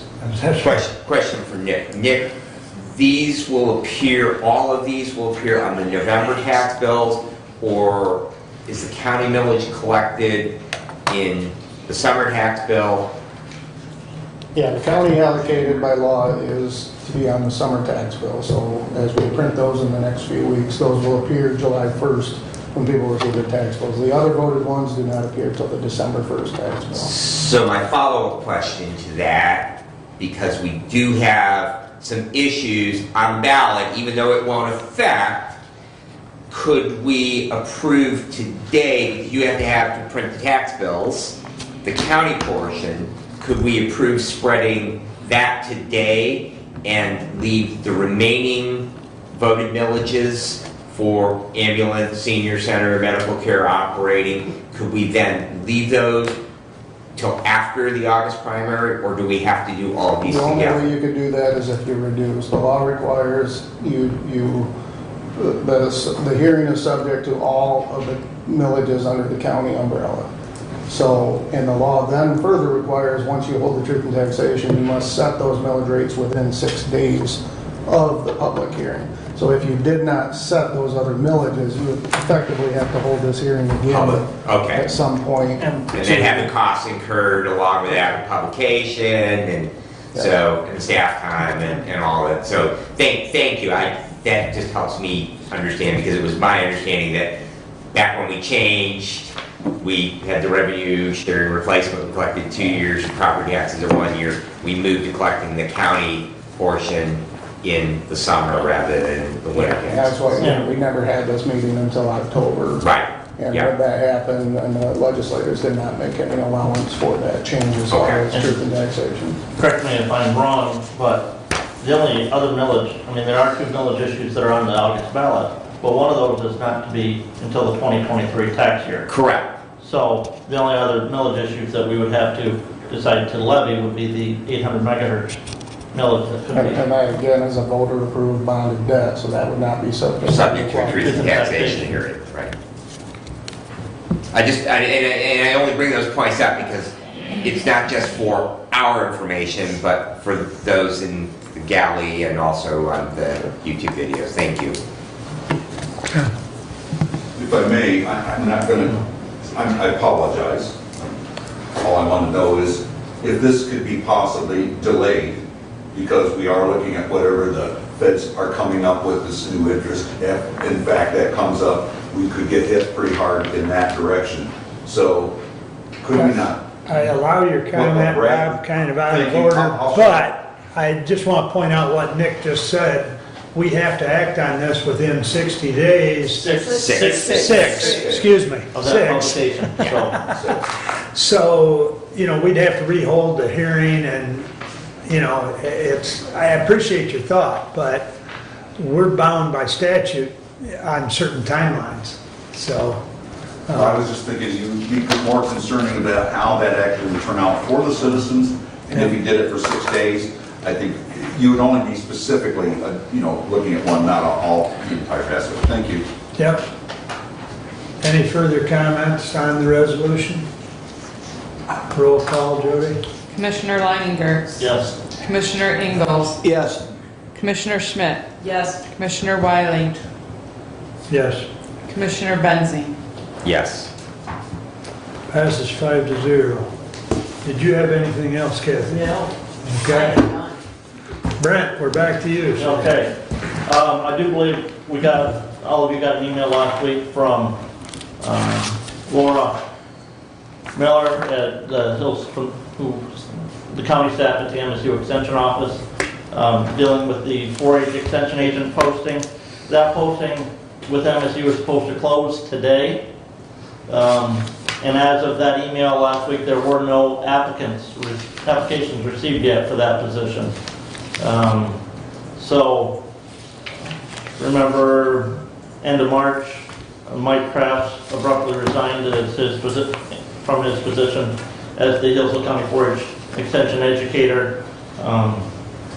And so, MSU is working diligently to try and get that position filled again.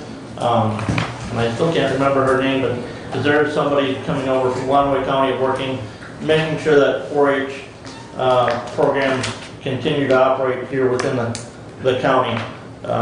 And she was the individual that filled in even before Mike came on board, and filled in some back when Inz Raymond was off on some medical leave before she stepped down from that 4-H extension educator position. The senior center, I included in the packet, and I had emailed this out to everybody, some of the last financial numbers that I had gotten from our last senior center board meeting, and that was the evening of our last county commissioner meeting. I do believe Terry is going to be here on standing order at our next meeting to present the senior center audit for the senior center fiscal year that ended September 30, 2021. There is, in that packet, there's the the balance sheet for the senior center for that same time frame, and the income and expense statement for the senior center for that same time frame. Last year, the senior center did see about just over a $500,000 net income profit at the end of the year. A vast majority of that was due to receiving a Paycheck Protection Program funding in the amount of $270,665 that was then forgiven and did not have to be repaid.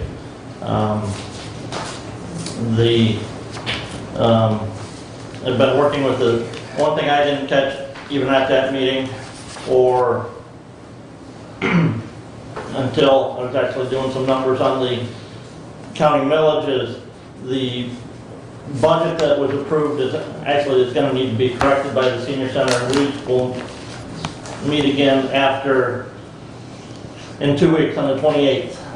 So we've got a board of commissioner meeting that morning, got a senior center board meeting that evening, because the millage fund figure that they have in there is actually what the senior center will be receiving in their 2023 fiscal year, not their 2022 fiscal year that started October 1 of last year. So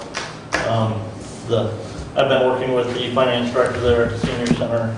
So those millage funds, according to the report, is 1.6 million, and you think that that's less, going to be less? Right. They showed millage funds in fiscal year 2022 at $1,619,000.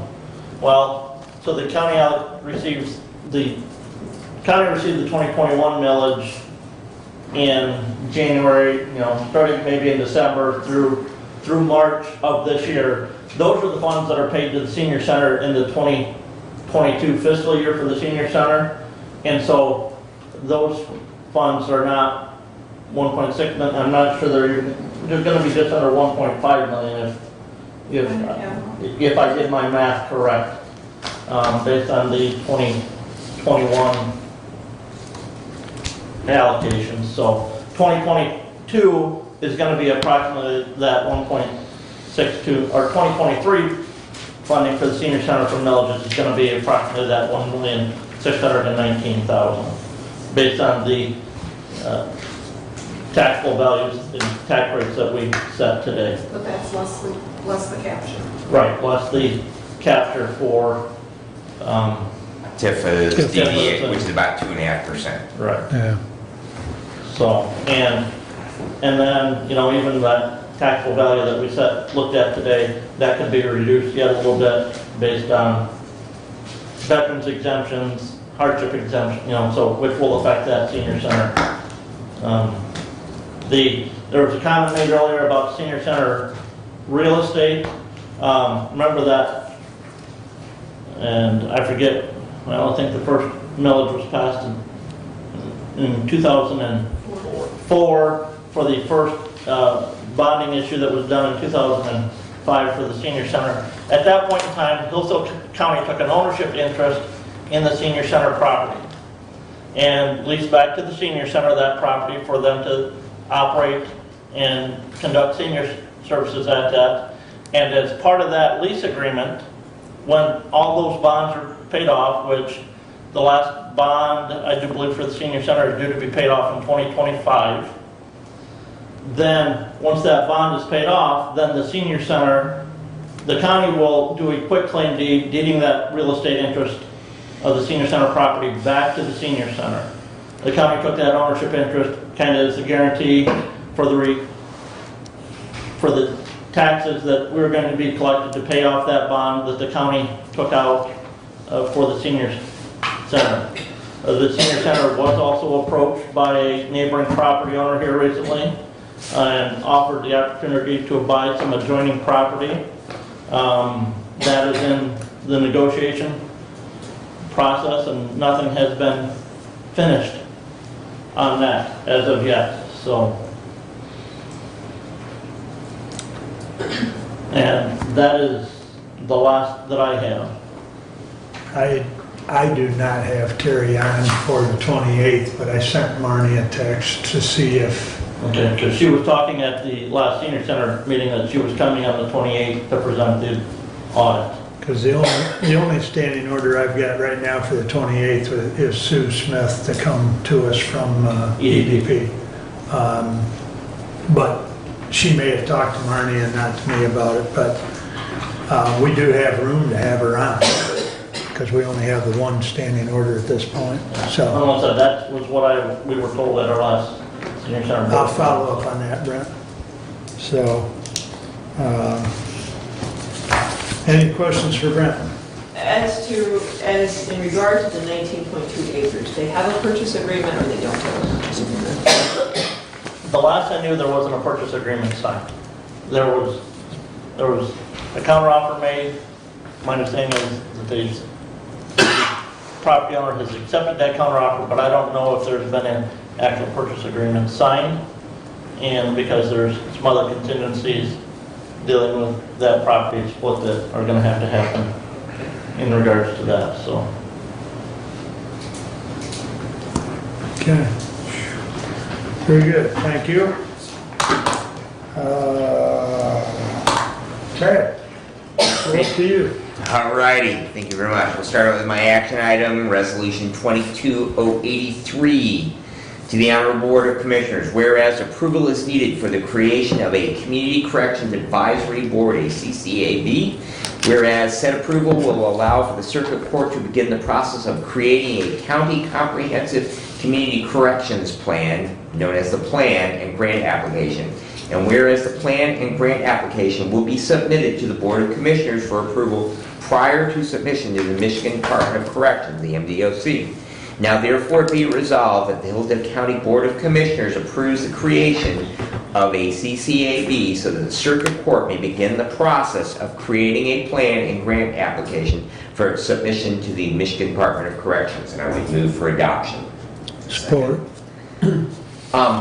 Mr. Chair, if I might, I would like to read, and I will be delighted to share with any of my fellow commissioners. This is the Michigan Department of Corrections, Offender Success Administration, Office of Community Corrections, the Community Corrections Advisory Board Manager's Manual. Official state document.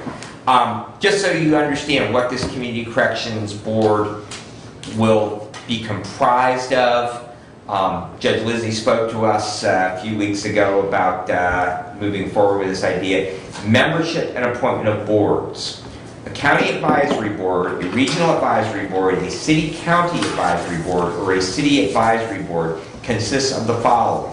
One member who is a county sheriff or his or her designee, one member who is a chief of city police department or his or her designee, one member who is a judge of the circuit court or his or her designee, one member who is a judge of the district court or his or her designee, one member who is a judge of the probate court or his or her designee, one member who is a county commissioner or city council person. And I will add that some of these community correction boards, if cities have courts, they would be included. We don't do that in Hillsdale County. We only have courts at the county level.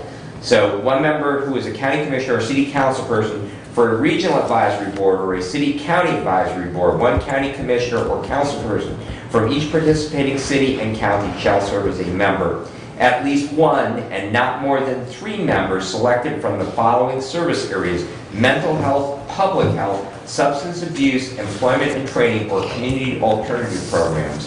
One member who is a county prosecuting attorney or his or her designee, one member who is a criminal defense attorney and who may be a local public defender, one member who is from the business community, one member who is from the communications media, one member who is either a circuit court probation agent or a district court probation officer, one member who is affiliated with the applicable workforce investment board. For a county or regional advisory board, the county board or boards of commissioners shall appoint the members. I want to emphasize that, and we'll read it again. For a county or regional advisory board, the county board or boards of commissioners shall appoint. So the list of people that I've just read to you are appointed by this board. For a city advisory board, the city council shall appoint the members. For a city-county advisory board, the county board of commissioners and city council shall appoint the members. In appointing the members of an advisory board, the county and city shall ensure that minority individuals and women are fairly represented. Before an appointment is made under the section, the appointing authority shall publish advance notice of the appointments and shall request that the names of individuals interested in being considered for appointment may be submitted to the appointing authority, which again would be the County Board of Commissioners. And the total number on the board, what was that? We need 15? Yeah, I need to add them up, so. Wow. So, and again, that as this process, this is basically replacing, because right now we have Department of Correction probation officers, so they're employees of Department of Corrections. The state, we will apply annually, and the state will then fund this. And of course, many of these people are already, it's their full-time job, so they're going to be there as part of their full-time job. But the funding for this will come down from the Department of Corrections because it is replacing a service that they are already doing. And the idea is that with this group of people, we are getting a cross-section of individuals that are vested here in our own community and that will serve the interests of people from our community that happen to be part of the judicial process. So, if we go forward with this, and if we are awarded this grant, then we will not have the two Michigan Department of Corrections probation officers housed in the county anymore? That is a question that the judge would have to answer. I don't know if Laura would be able to answer that. Laura, do you know if we adopt community corrections, will we still have the two MDOC probation officers? I cannot answer that question for you because it's more a circuit court issue. Okay. So yeah, I apologize. And so, okay, so if we go forward with this, and we still have those two individuals housed in the county, and now we're gonna have our own staff, where are we gonna put them? We're already limited on space. We don't know what we're doing with the court facility yet, where are we gonna put them? So that should be part of our space needs study, Commissioner. Okay, and I don't feel the county should elect this option. If you read the statute, the act that authorizes community correction, non-for-profit agencies in a county can apply for this funding directly from the state. I don't feel the need to expand county government is needed. And you say, well, we're going to have more control. Well, we're going to talk about an issue in a little bit that I think certain members of this body want to cede control to somebody else on that is ours, statutorily ours. This, to me, we have no need for this at this time. I've not been shown the need for this at this time, and we don't know what we're going to need for space. So until those questions are answered, I'm a no on this action. Further comments? Go ahead. And just to reply to that, again, we are authorizing the chief judge to apply for it. Ultimately, the final approval comes back to this board. And so once we have the answers to all of those questions, Commissioner, we can make the decision whether we want to finalize. This is really enabling the chief judge to begin the process. Go ahead, Doug. Except that it is now therefore be resolved that the Hillsdale County Board of Commissioners approves the creation of CCAB. Now, are we approving the board or are we approving the plan? It looks to me like we're approving the board so that the plan process can begin. So we are approving the creation of the board, which would be from that list of people that is enumerated here, and then they will then work towards the application for this to be adopted within the county. Well, I concur with Commissioner Leininger in the concern about space needs. We've had several pressures on the space that we have, and we don't know where it's going to go yet. You know, I think that we're close on that process. We're within a period of time, and I think that it can be included in the space needs study, and we can improve this at a future time as well as today. Do you know, Brad, what was seems like the judge told us there was a time that There as is far as a the cycle, yes, so, and I believe it's like March is the closing date on it. So that's why she wanted to have a year, or at least the greater part of a year, to work on putting this all together. If we wait till we have that space needs study, it just simply delays the implementation. The space needs study, longest time frame was December. It was discussed in our kickoff meeting to get that information sooner. I would anticipate the process will be done prior to December.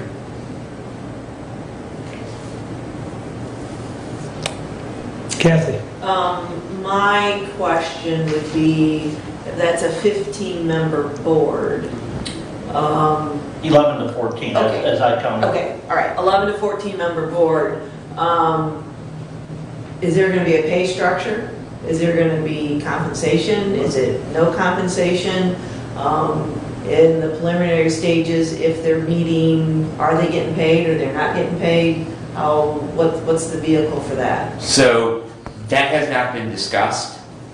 However, since the majority of the appointees are professional members, and this is already their job, it would be my assumption, and I understand the word about the word assume, but my assumption is that that's part of what they're getting paid for. So the sheriff or his designee, the prosecuting attorney or his or her designee, the courts or his or her designee, those are already their jobs. So it's part of the job that they are already doing. The only people who would be above and beyond that would be the community members. And so consequently, it has been practice that, as a general rule, those people are not compensated. I actually will point to two things. Number one is the ETSB board. We just made an appointment, a citizen at large alternate designee. Those people who serve on that board, even if they are not part of the regular, they don't receive compensation for it. So the citizen members, they don't get paid a per diem for being there. So, and the rest of the people, so from the ambulance, fire, that's just part of their job of being there. We did, however, you may recall, in our last budget, we approved paying a per diem to planning commission members. So the default in Hillsdale County is that unless we act specifically to pay these people, we don't. So that would be the principle that I would be operating under on how these individuals would be compensated, Commissioner. Can we get a clarification on that before we pass the, Certainly. so we could table this at this? I would be open to that to get clarification on those Department of Correction employees. Again, the judge would like to start moving forward with this because the more time that we give the courts to put this all together. So what I would like is I won't eat up time in our meeting, but if you will give me, I will make note of Commissioner Langer's concern about will the MDOC employees that we have right now, will they go away? And the space needs concern. But if you have other specific questions, please get them to me. I will put that together in an email, and I will email Chief Judge Lisney with those questions. And then when I have those, I will then circulate them back to you. Okay, thank you. Thank So you. I guess I move to table this. Support. Non-debatable, all in favor signify by saying aye. Aye. Opposed, same sign. All right. It is tabled. Please Thank you. continue. All right. I did participate in a webinar in regards to the use of opioid settlement monies. It was sponsored actually by an agency that would like to help us manage those dollars. But it was pretty informative in regards to the extent of why we had the opioid settlement, and it was primarily directed at EMS agencies, programs like Leave Behind Naloxone, which we already have implemented in the state of Michigan. We have not implemented in Hillsdale County, but we have done it across. And it really was an hour well spent. So I was delighted to participate, but full disclosure, I had a follow-up as part of my registration from an individual who was, wanted to talk to me more about helping us spend that $75,000 a year that we're going to be receiving. Did attend the CAA board meeting. It was nice that we were back in person up in Jackson, so that was nice to be back to an in-person board meeting. At our last Prevention Works meeting, we did allocate some of our dollars that we have available. We actually have an additional pot of money that we received that can only be used for opioid-related expenses. And I think we got about $12,000 additional dollars over and above our $5,000 of PA2 And we had a request from Sheriff Hodshire to purchase some personal protective equipment, some gloves for pat downs that would not be puncture resistant, and also some eye protection, and the purchase of some sharps containers for disposal of any sharps that they might find in those pat downs. And we did approve that expenditure, so the sheriff will be able to receive those items routed to jail. We do have our unwanted medication box installed out at Somerset Township. We had the discussion that our facilities department was going to help with that, and actually Somerset got that done for us. So that is available. It's at the fire station portion of it, because fire station is actually staffed 24/7, where the police department, they're not always have personnel there. They usually only have one person, and they're out on patrol a lot of the time, so consequently they don't always have someone on the police side of the house. But that is available now. We are still trying to arrange the installation for the one at Litchfield. Evidently a little bit of confusion as to where that was going to go, and so we're trying to get that clarified, and we will get that one. We are also going to purchase some banners for those locations. We'll get those printed locally that people can dispose of their unwanted medications, and we'll have one of those. We have a disposal site. City of Hillsdale has medication disposal. Our sheriff's department has medication disposal. We'll have a location in Litchfield and Somerset as well. So we will have some signage for that. We're also looking at producing a brochure that can be handed out again, and we will probably drive that out through agencies like our two senior agencies, AAA and the Hillsdale County Senior Service Center. Also to that end, we did purchase 250, they call them a Deterra bag. Basically, it's a one-use product that has a material in it you can take and dump medications into them, add water to it, seal it up, and basically it will congeal those, and then they can just be thrown away in the trash.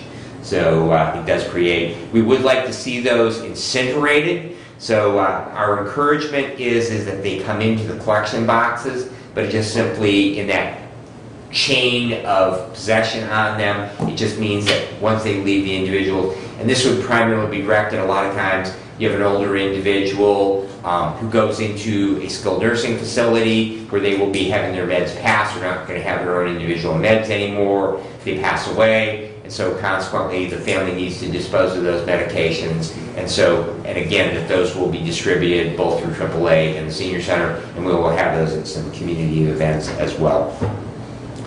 Our County Security Committee did meet on June the 10th. We are in the process of updating all of our county first aid kits. One of the things that I was able to obtain for those, which we have in various locations around the county, but we don't have it in all of our first aid kits, and we've been talking about training for all of our employees, is naloxone or Narcan, and we will be receiving that at no cost to the county. So there's a state program. We basically just need to make a request how many units of that we will need, and that will become part of our first aid boxes. And Tom Whitaker and myself, Tom's paramedic instructor coordinator, and I'm an AEMT or advanced EMT instructor coordinator, and we will be working together to update that contents list. And Randy Finley will then take point in regards to not only making sure that we purchase updated supplies of those products, but then his department will also be taking point for resupply. So if contents are used for that, then the resupply would be through facilities. on them. So that's been one of the questions, how do we resupply those? We do need to take a look at our new hire checklist, our onboarding checklist. The courts had made a request that we add a fingerprinting requirement, and as part of that discussion, not only do we background check all of our new hires, but something that I was unaware of is that we actually have a fingerprinting requirement for all of our new hires as well. We were actually trying to figure out who all needed to be fingerprinted, and evidently that the process had been, we fingerprint everyone. The sheriff does that with his live scan equipment out there. So we have that ability to do in-house already, and then those people are run through Lean, which we have access to through the Lean terminals through both Central Dispatch and the Sheriff's Department. So there's no added cost for that, but we do need to get that updated. So if there's anything else that you are aware of since we initially came out with that onboarding checklist, I would like to get that on an agenda here, perhaps for our next meeting. If there is anything else that we need to add to that, I'd like to make those changes at that point as well. We're going to have fire extinguisher training and fire drills for the historic courthouse on August the 31st and at the courthouse annex on July the 7th. Our bleeding control kits should be arriving soon, and as soon as we get those and the cabinets for them, those will be installed in our various buildings. AEDs are still on a relatively long wait, and we are making progress on the goals that we have set for our security committee. So that is nice to see that active again. We had a pretty good active group with that a few years ago, and it's nice to see that we're back up and running and making those improvements. Sheriff Hotshire was on our standing order. It was my understanding for this week to talk about the new food service contract. We had some discussion about that. I became aware of when the agenda came out, he was not, and evidently the sheriff and the undersheriff are away at a conference or unable to be here. So we do need to get him scheduled on standing order to talk about that. I'm sorry, to talk about what? To talk about the food service contract at the jail. Yep, the canteen service, but yeah. So because I would like all of you to have an understanding and the potential cost savings we have, the number I'm hearing is about $15,000 a year. If we are at full capacity of the jail, which is 70 inmates. So hopefully we can get him on and he can come talk to us about that.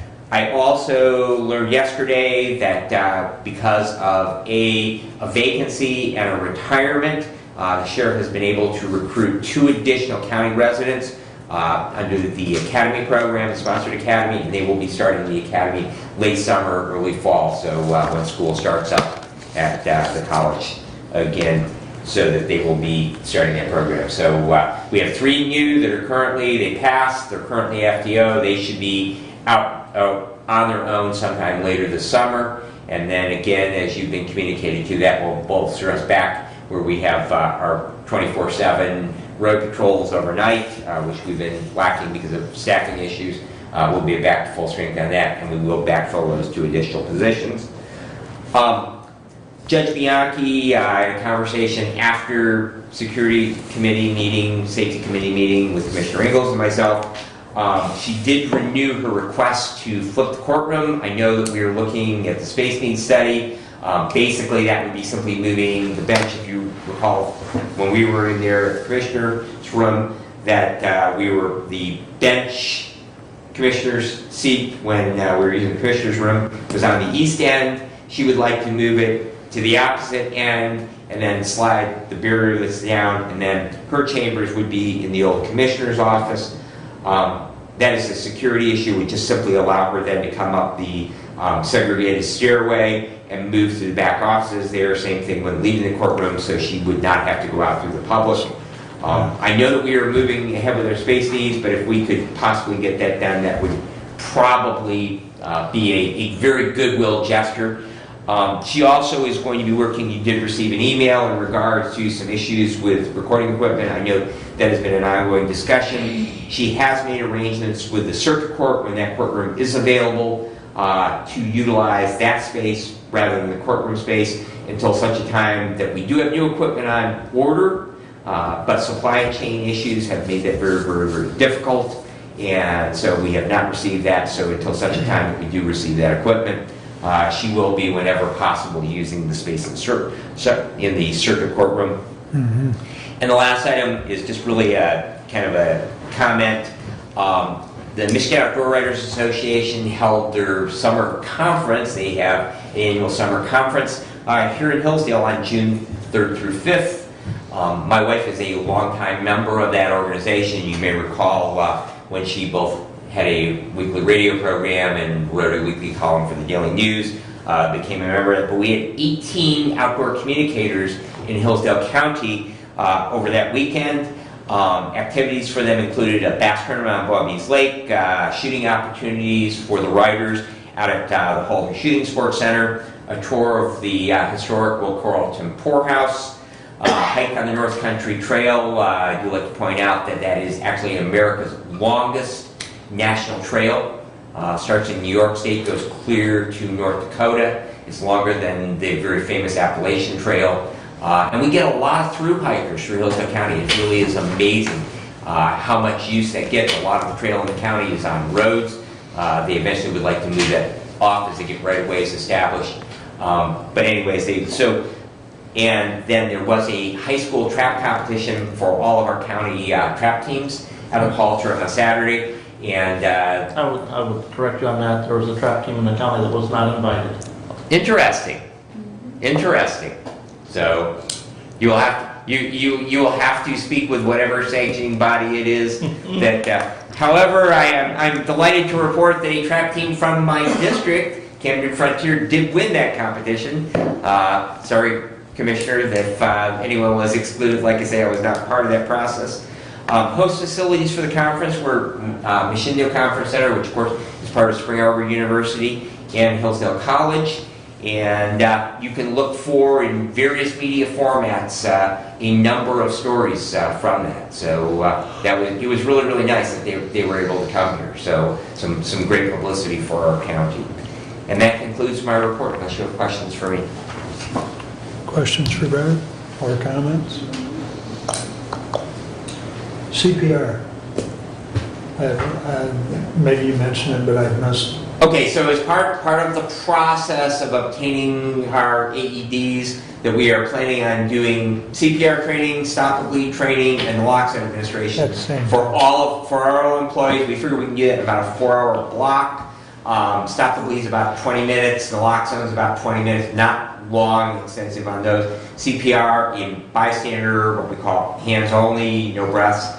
That's about a 3-hour class to get certified in it if you use American Heart Association.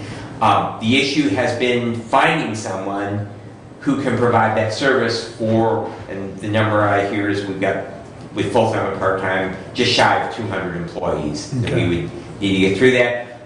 Reading Emergency Unit was unable to supply that service to us. They were the first people I reached out to.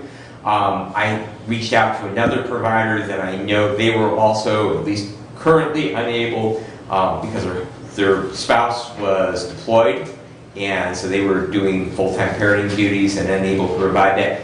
I have reached out to the company we are buying our AEDs through, which is the Zoll distributor for the area. They also provide that training. Have not received a reply to them. I emailed them. I'm going to follow up with a phone call. And Tom Whitaker was going to reach out to a member of the Somerset Township Fire Department, which had done that same training for their staff up there. And so we are continuing to work on that. But as of right now, we have been unable, and again, I think it's probably just can't find people to do stuff. So anyways, it is a work in progress, but we will get that done. As I indicated, I want to partake in that, so that's why I wanted to. We will make sure that is well publicized. Yep. So, and it will be a checkbox for everybody. So we want to make sure we get all our employees. Very good. Any other questions or comments for Brad? All right. I'm going to kind of go in reverse, folks, because I know the one item's going to take a little time, so I'm going to do my medical care update for you first, and I'll work backwards. But staff and resident training, staff and resident testing continues at the facility as far as COVID-19. We have 0 resident cases at the facility and currently have 2 staff members off work related to testing positive. COVID-19 vaccine booster and booster clinics for residents and staff are scheduled for the last 2 weeks of June. On June 26, 2022, the CDC is changing the definition of up to date with vaccinations to include 2 boosters if eligible. The change in the definition will make those who have not received the booster dose not up to date and their vaccinations and thus require increased PPE usage. We have CNA classes starting in July. If anyone is interested, please contact the Facility Human Resources Department. Respectfully, Terry Esterline. So that's your update on that. And then the first, oops, wrong page. There we go. 22-080 to the Honorable Board of Commissioners. We, the Board of Commissioners, authorize District Court to promote 1 deputy clerk to probation officer starting at a non-SEIU professional managerial level 7, rate beginning August 1, 2022, and to hire a deputy clerk at the SEIU level 6, rate beginning July 1st, 2022. Respectfully submitted for adoption or appointment. Do I have support? Support. Thank you. Brent, you pulled it, so lead the discussion, please. I pulled it, Yeah. and this is going to tie to the next action item that you have. If you would all, in the other packet that I gave you dealing with vacation, if you look at the 3rd page from the back, there are some bullet points there, and this is on the back side of it, that's it. No, Kathy, you're going, you gotta look at the back page of it, because they are double-sided. There are bullet points there, and this is part of an email that I was forwarded from somebody at the state court, and the 3rd page from the back. What page number are you on, 22? So if you look at the packet that I sent you, to me it was the 3rd page from the back. It's an email chain of... Oh, you're dealing with an email chain. Not right That, okay. Okay. there. Looks like this, Okay. okay? Okay. And this is from somebody at the State Court Administrative Office. And if you look at the 3rd bulletin on that page, Yeah. the court is the employer, the court employs, not the county. And if that be the case, I question why this resolution. Can you read that one more time, Brent? I'm sorry. The State Court Administrative Office said that the court is the employer of the court employees, not the county. So if we're going to say that the court's the employer of the county, which is going to come into play in the next issue that we're going to discuss, then why are we as the county commissioners approving the rate change for employees in the court? Because we are co-employers. We can get to the statutes in a minute, because the statute is enclosed. Just calm down, but I'm calm. we are co-employers. And there are certain things that we are directly designated the authority to determine in statute, Yeah. okay? So I just want to make that clear, that we set, if we're going to approve this, then we set other things that are set in statute as well. Okay. Okay.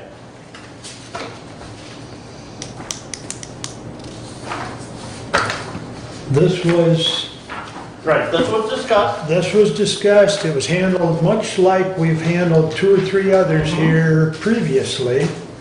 It went through the proper process as far as going to the Personnel Committee and the Finance Committee, and both the Personnel Committee and the Finance Committee signed off on it, and that's also why it was in consent agenda, much as we've done the previous 2 or 3. Right. But I just wanted to highlight that if we're going to say, we as this body, as co-employer, and And I would say employer on certain aspects and not co-employer. We are the employer, as defined in the statute, that we set compensation.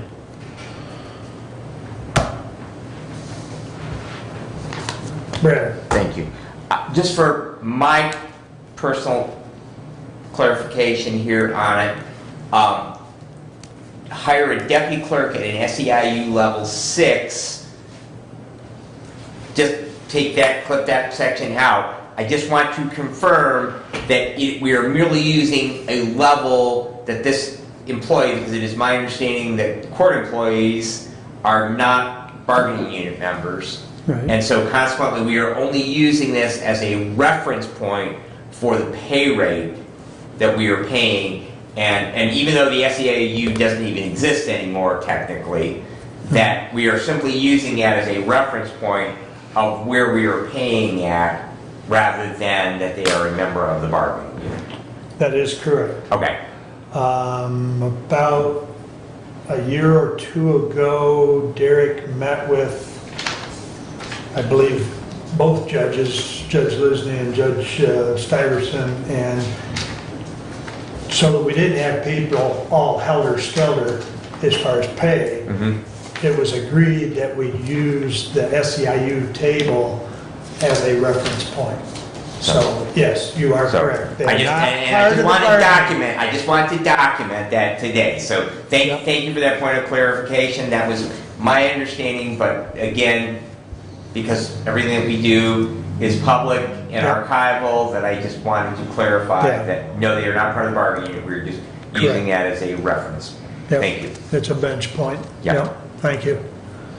Any other comments, Kathy? A little bit of clarification, you referenced finance committee, we don't have a finance committee, we have a budget committee. Just so people aren't confused. For clarity, thank you. I'm just used to old, I know. used to be. I know. But thank you for the correction. Can I ask a question? Yes, Stephanie, It please. does not say what year of the level 6.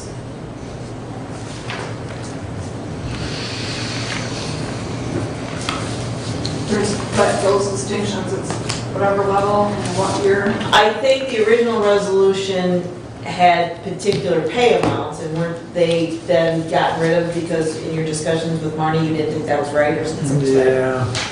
So there should be a year rate in there. Yeah.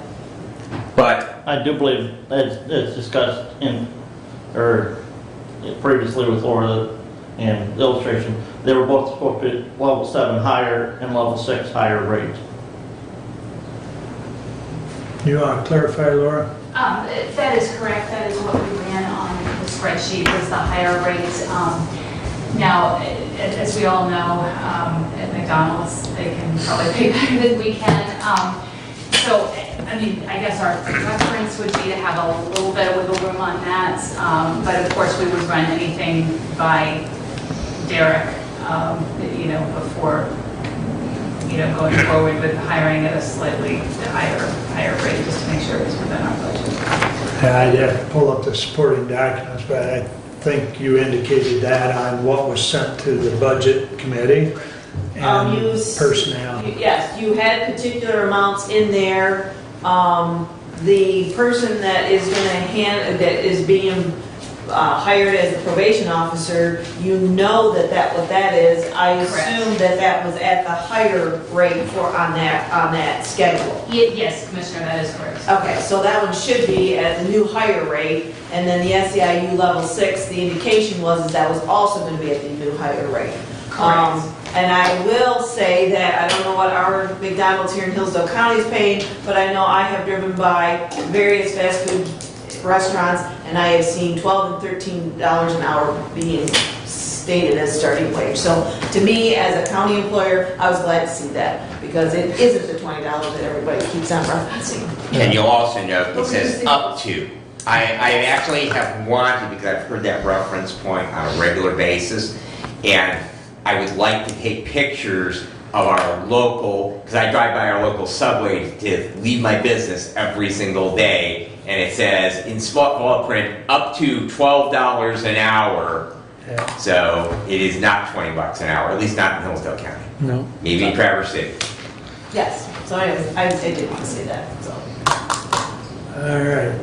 further discussion germane to 22080? So do we need to make an amendment to say that it's gonna be at the new higher rate on each one of those levels? Mr. Chair, if I might just make a Please. point to the discussion. I believe that when this was originally written, it tied the resolution to a specific person. And so my only concern is we are authorizing the creation of a position.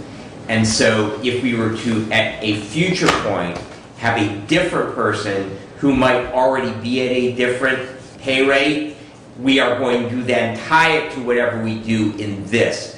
So I personally, just pondering through this as this discussion has gone forward, I would be much rather using the fuzzy logic of what we have here in the resolution, and that way we are saying that we are authorizing the courts to, within the constraints of their budget, make the decision necessary on a day-to-day basis. We're allowing them to create these positions, but there may be, if they leave 2 weeks from now and they need to repeat this process, the position is already there, and if they move someone who's in at a higher rate already, they're certainly not going to move them down.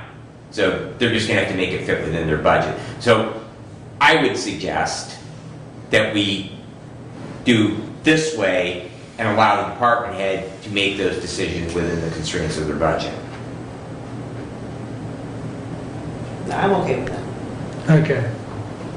Any other comments? All in favor signify by saying aye. Aye. Opposed? Aye. 4-1. Thank you. Now, for the fun one. 22-084. To the Honorable Board of Commissioners, we, the Board of Commissioners, adopt June 20th, 2022, recognizing Juneteenth as a holiday for county employees in 2022. On Wednesday, June 1st, 2022, the Michigan Supreme Court entered in order MCR 8.110, adopting Juneteenth as an official court holiday. The adoption of this rule conforms with federal policy, making Juneteenth a legal holiday for all courts. Respectfully submitted, Mark Wiley. I will support that. Thank you. So this is not only a federal holiday now, it is also the state of Michigan has adopted it, and so all state offices will be closed on that day, as well as the courts. There will be no mail. There will be several banks that I've already heard are going to close that day. This resolution is a one-time adoption. It does not go forward to 23. We'll address it in 23 or sometime before 23. But the other concern I have that the Personnel Committee has discussed is that we're a very small group of county employees and court employees, and to have one side of them off and the other side off, that just creates animosity. And how much work can we really do when the state and federal offices are closed, because there is a lot of interaction, and for the treasurer's office with the banks being closed, it just creates some very challenging issues if we stay open. There are some other discussions with this, but I'll stop there. And anyone want to comment? Number one, you said the state of Michigan has recognized this as a holiday. Yep. The Michigan legislature has never recognized Juneteenth as a holiday. Okay? So you say, well, the state has no. somebody in state government has issued a decree that it'd be a holiday. But the department, the legislature who controls the budgets and those types of things, actually voted last year to recognize, I do believe, the first Saturday, the Saturday in June, closest to June 19th, as a day of remembrance for Juneteenth. So the state of Michigan, by legislative action, has never adopted Juneteenth as a state holiday. And I did not say that the legislative did. You said I the just state said had. the state had. Okay? The state of Michigan also recognizes every election in every even number year as a state holiday. In Hillsdale County, we only recognize that as a holiday every fourth year in presidential election years per the employee handbook and the current SEIU contract. So the state offices are closed on those days as well. Does that not also cause some consternation in conducting county business? The past issue we voted on and I discussed, and we talked about employees and who is the employer of record for court employees. And so I printed off some things for each and every one of you. First one is an Excel spreadsheet breakdown of what our current holidays are based on each document, whether it be the employee handbook, the SEIU contract, the GELC non-supervisors, and GELC supervisors, and those are the 911 employees, and I guess I can't spell the police, non-supervisors and supervisors.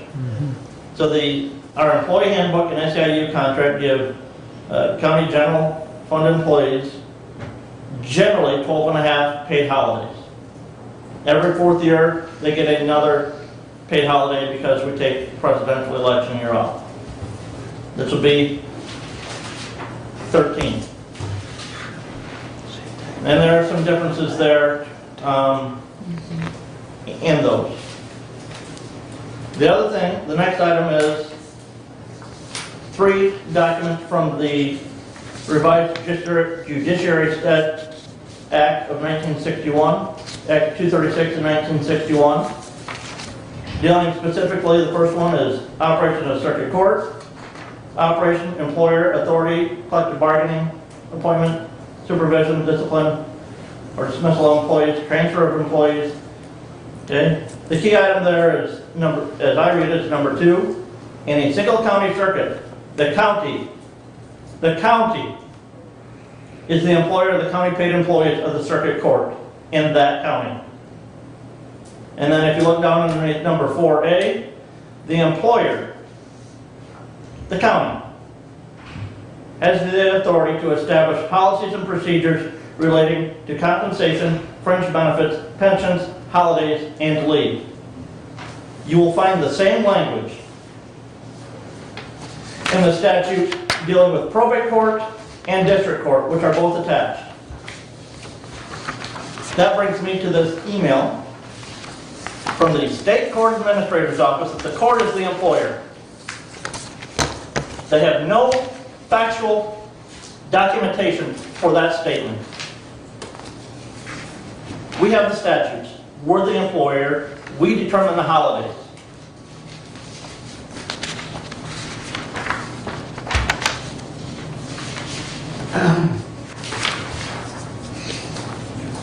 You also have in here, Brent, a copy of a document that I sent to you from Cole Stoker, which was also in the MAC updates. And in that, you'll note that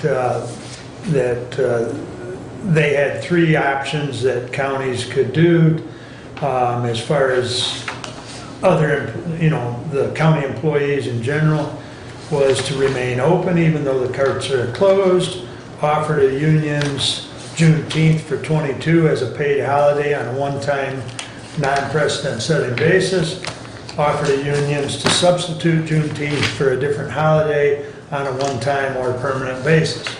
Okay? So, But if you look at the paragraph right before that, yeah, It is important to note that the Supreme Court order only applies to courts and court employees and not to employees of the county, Correct. okay? We just read the statute. Those are county employees, they are not court employees. And the county determines holidays. And Cole Stoker says nothing regarding those three statutes. I understand that, Brent, but like I told you yesterday, I would really urge you to have those statutes reviewed by Cole Stoker before you hang your shirt on them, because the judges hire those people, or their administrative assistant, hire those people. And that is- We That is their- directly that is do their- not. That is their authority to do that. Yeah. Okay. So if they're hiring them, they are their employees. Except when it comes to holidays and compensation, we determine that. Well, like I said, I think you need to get And I had, that reviewed by legal before you hang your, I actually spoke with an attorney last evening, no? and as he reads the statutes, and this is also somebody who currently writes those statutes, who's also an attorney, he feels that we determine the holidays, not the courts. Well, I also know that the Personnel Committee has talked about this only being a one-time deal so that we can address it possibly as substituting another day within the contractual talks, which we have 3 units that we're talking to this year. And so it is possible to have that discussion. So are we going to, so if this passes, are we going to pay every employee of the county, including the police officers and the GELC employees, holiday pay for Juneteenth? If they work. If they don't work, I mean, it's a holiday, so if they're working on a holiday, then That's they not- would be, but this isn't part of the contract, Commissioner. So if you are scheduled to work in a 24/7 operation, it's a holiday. You're working on a holiday. So whatever the correct holiday pay compensation, that would apply.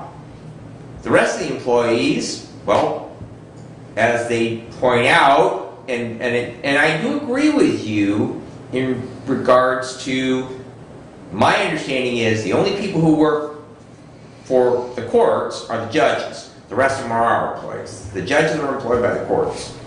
The rest of them are county employees. And we're co-employers like we are with other elected officials. So, 911 is a 24/7 operation. The youth home is a 24/7 operation. Our sheriff's department is a 24/7 operation. Those employees, if it's a holiday, just like Labor Day or Memorial Day or Independence Day, they're holidays, so they're going to get compensated. This is without precedent. It's not enumerated in a contract, so we're going to have to kind of go with past practice as far as how those people are going to. But if they're not scheduled to work, they're not going to get paid anything. If they're scheduled to work, then they're going to get paid, because those are 24/7 operations. They don't necessarily work every day of the week. So I guess that would be my interpretation, and that is the discussion that Commissioner Wiley and I have operated under. So, and if I might continue, I'm gonna speak in favor of this resolution, and not that I am supportive of any other holidays. However, we have some paid holidays in Hillsdale County which are not state or federally recognized, acknowledged holidays, that we pay people holiday pay for, that we shut our buildings down. And I very honestly, I could say that probably there are some church-state arguments that could be raised about some of them using public dollars to recognize a religious event. And then the question becomes, what other religious events should we possibly recognize and grant off. So I'm a little challenged with some of those. But I'm also a great believer that if we're going to have rules, they should apply to everybody. And so I would like to see us utilize this as a vehicle. We've got a couple of contracts that are up this year, 3 of them, I believe, to be exact. And I would like to see this as a vehicle to bring us in line with what the state and the Fed does. There's 13 holidays right now. I went to the state of Michigan site. This will be 14. The state of Michigan, whether the legislature has acknowledged it or not, the state of Michigan on their official website, they enumerate what their holidays are. And Juneteenth, which is the 19th of June, but because it's on a Sunday, they are going to recognize it on Monday the 20th. So consequently, the state will be shut down like the feds will be shut down. So I would like to see us utilize this as a vehicle to move towards uniformity, and that we just simply follow the state of Michigan's calendar. I don't know that we need to follow the federal calendar. I'm definitely an anti-federalist. But the idea that we have 14 holidays in the state of Michigan, and if we can get all 5 of our union contracts that recognize that, and our employee handbook to recognize that, and we get the courts and the non-court employees all on the same schedule, and we say those are the days we're going to pay holiday pay, and if we have 24/7 entities, then those people are going to get, and I believe it's double time and a half is our compensation rate for holiday pay on those. We'll build that in the budgets and we'll live with it. But I like the uniformity of it. Commissioner, if I may, the state currently has 12, this will be 13. Okay, this will be 13. Okay, because the alternating holiday. Well, and I take that back. The election day is not included. Right, it's an alternating holiday, so consequently in those even-numbered years, it would be 14. Therefore, my comment. So that is a good point of clarification, Commissioner. Thank you for that. So I would like to see us, and I don't know, Jody, because that means you get paid holiday pay every other year rather than every 4 years, right? That would just break my heart. I know. Hey, I'm always looking out for you.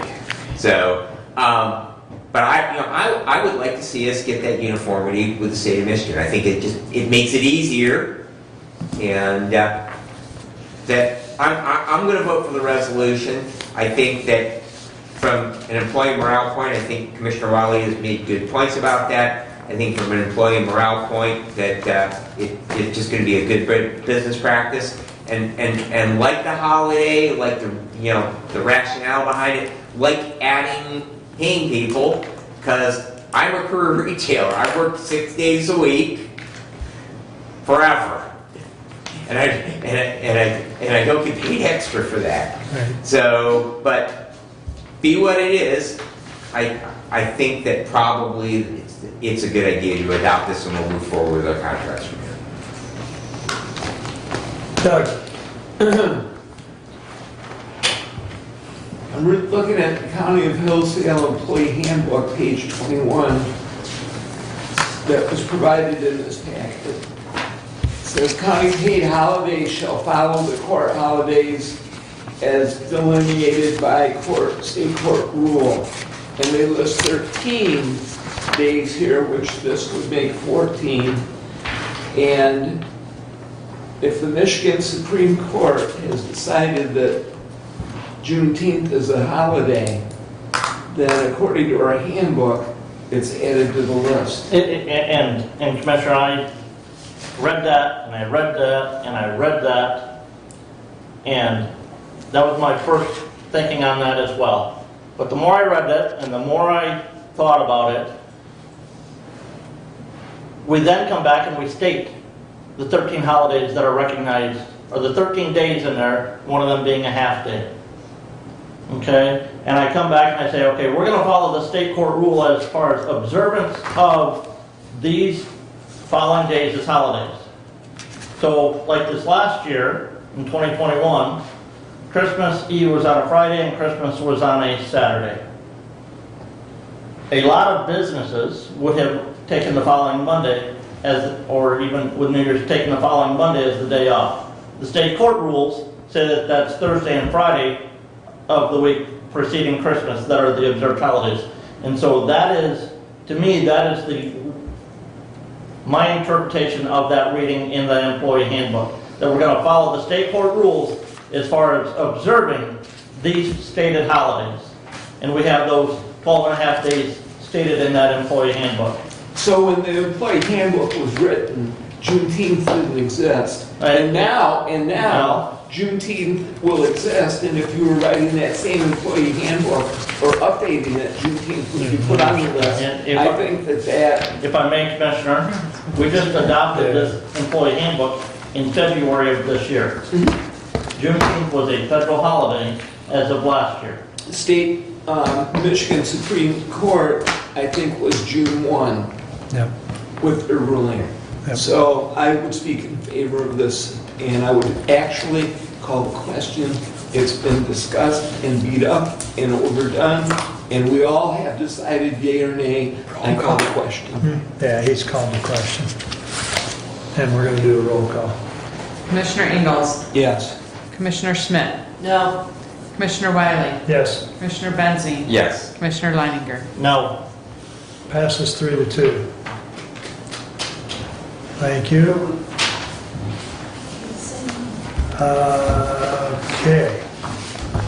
That's all I have, so then we will go to public comment. I'd like to recognize Becky Burns first. She has some updated information that she came back to give us. Yeah. All right, so after our conversation about the financial documents, I went back and reviewed those and did some math. So on the annual report, we do not have a total, but I can promise you that this will never happen again. It will always have a total from here on out. But the total for expenditures is $8,461,328, whereas for revenue it's $9,097,113. Those numbers do match up with the audit exactly. Repeat that, the expenditure side, or the... Oh, I'm sorry. Expenditures, $8,461,328. And the revenue? $9,097,113. And Commissioner Ingalls, I added that up as well. The first time I apparently fat fingered something and didn't have the revenue or the expenditure correct, but yes, those numbers do match that audited financial statement. And I did not double check my own version, so thank you so much. Okay. So we will make sure in the future that the totals are on there, and also just to follow up today, I will send the audit report as well as this information again, so you all have it. Thank you for allowing me that opportunity. All right, thanks, Becky. Yep. All right. Oh, I'm sorry. One Yes, more thing. yes. We have 2 trained CPR instructors at the health department, Jim Cook and Candy Cox. We may be able to assist. 200 people, that was a huge lift. Yeah, and that's... But we offer it as a service to county organizations, and we may be able to at least assist with some of the staff. Thank you very much, Becky. So, and we have other people that are also instructors, myself included. Although it's the big thing is to get all 3 of them and be able to do 200 employees. So thank you for that offer very much. Let us know. Okay, thanks, Beck. All right, public comment. Roy? Roy Bodinas, Ransom Township. Commissioner Benzine, in reference to expanding government, I think we should looking at decreasing government in reference to this CCAB board or whatever it is that you commented on. Thank you.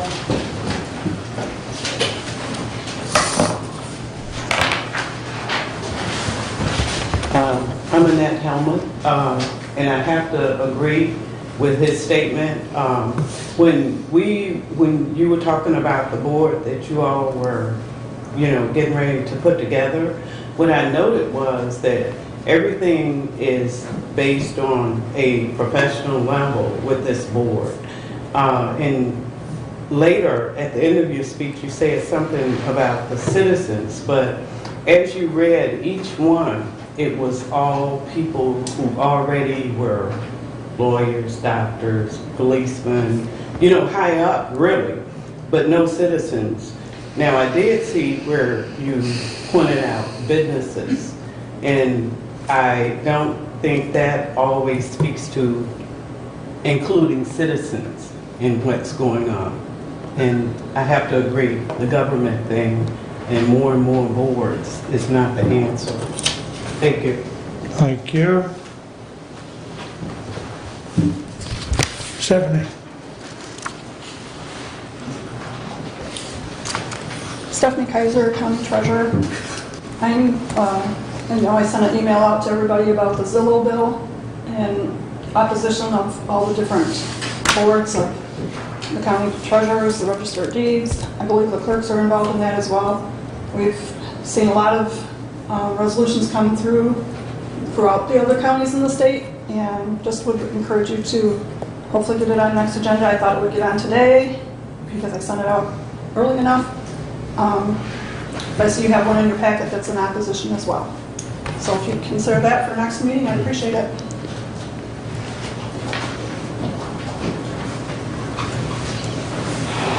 I will look at those further, Stephanie. I don't know if it'll be too late or not, but I wanted to take time and look to see where those bills are at as far as, you know, first reading, second reading on the floor, whatever, but I will look at that for the next meeting. Bill? Bill Watkins, Park Director. I Yes, want sir. to thank you for supporting the parks. It really is appreciated, and it will make a lot of difference. We had our fishing derby Saturday, and what they had, 70, 80? 84 Kids that got a lot of lines wet. Not necessarily a lot of fish, but a lot of lines wet. And that's one of the things that park does. It gives a kid someplace to go. Hey, I've got a big yard. A lot of you have a big yard. People living in subdivisions and like that, they have nowhere to go. If you go out there on any day, I don't think you go more than 20 minutes any time of day without at least one car coming and going from there. And they don't all necessarily get out, but they set, a lot of people have their lunches out there. It's just a peaceful place to relax. And I think that's one of the few things that the county can provide without really breaking the bank. Once again, thank you. Thank you, Bill. Jenny? Jenny Leininger, Hillsdale Conservation District. Just want to say thank you for the donation. We appreciate it. It will help immensely with getting rid of tires this year. So thank you. Thank you. Anyone else like to make? Kelly?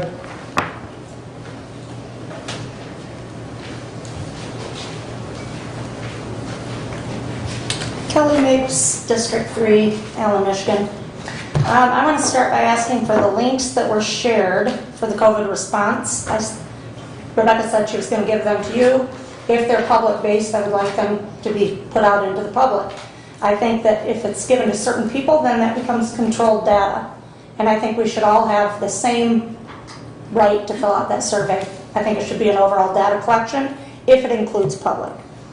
I spoke with Commissioner Ingalls on 3/29 and 22. He asked me if I was interested in helping with some park grants. Later, there was some riff on some conversations that took place, but in the meantime, I was able to find 3 prospective grants that would benefit Hillsdale County overall. I'm sorry, Wiley, but I'm going to ship those to you, and then you guys can do what you wish with them. But I did put a lot of time into that, and I think that they would definitely be beneficial to Hillsdale County. General fund, as you go through the general fund budget, I would like to see in Hillsdale, they code each item based on what's available in the county. Could we do the same here so we know if the charge applies to the drain commission or to the courts or to the parks, so we have a better understanding of what those charges are categorized as? And then, is there a possibility that the land is waiting to be purchased for the senior center once we pass the millage? I'm just curious, are we paying for the land or is the senior center paying for the land? That's a question. I brought up CPR training that the health department has trainers, so I don't have to go over that. And then pay. So the pay scales as I go to these division meetings, like they're all over the place. So one thing I want to say is like whether it's $12 to $13 an hour, or Walmart pays $18 an hour, or you can mow at the road commission for $16 an hour. I think we need to be mindful that there are still staff making $12 to $13 an hour, and it's an insult. Now I'm going to bring Rebecca Burns up. She makes like $86,000, but in our division, we've got people that are making $140,000 as directors. And every one of you voted to give yourselves raises. So I think somewhere we need to get some division in these pay scales, because as far as I'm concerned, if you've got one director that makes $140,000, I think Rebecca Burns should get $140,000. Your road commission is looking at hiring a new person. It was stated it could be up to $130,000. Give your other director, give her a raise. And we don't personally care for each other, but make it right and do the right thing and give these people raises. Your $12 an hour and $13, put them up to $18. We've got to have some fairness in these pay scales. And it can't be a perk, because I'm hearing that's a perk of my job, or I get a bonus, but I don't see the bonuses in these pay scales, so it's all over the place. Let's try to get that right. Then I found that conversation of the state says that the court is the employer, and then maybe you guys are the employer. That's kind of confusing. So I hope for the community that we can get some real true answers to that, because it's important to us. Thank you. Thank you. Anyone else?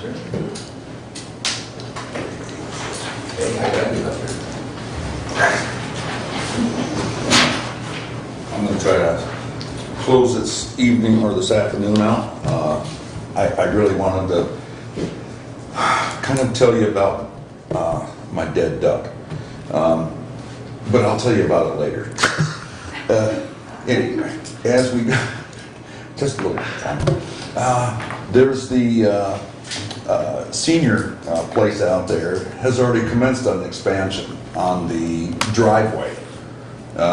Could we not look at what that's going to be? Now I understand that we're looking at a road that they want to put all the way through, and if that's being already measured out, I think the permit should be downstairs there to see whether or not it's already been subject to having it done. So if that was being done, then I would say the permanency of obtaining that property down there might very well be intact. To try to see where it's going to go, how it meanders across there, I don't know. I wasn't able to kind of, well, you get on that site, the plat maps, and you can see all the different things. But I did go out there, and I did take a look at the expansion of the culvert and the direction it's going to be laying itself. And I was just thinking, yes, this is pretty defined out. It's going to be getting done. But who is it, I think, Mr. Lemminger, to ask you, who is it that's going to retain the senior center at the end, and which the county then turns it over to, and which the public themselves had paid for that as a nonprofit? Where is that going? Who's going to get that title to that building? And does it, if you could maybe remark on that, or if not, get with me later. Thank you. I'll tell you about the dead duck later. All right, thanks, Bob. I think just about everybody spoke, but I'll ask one more time. Any other public comment? All right, thank you. Additional business. Brent? Okay, couple of things.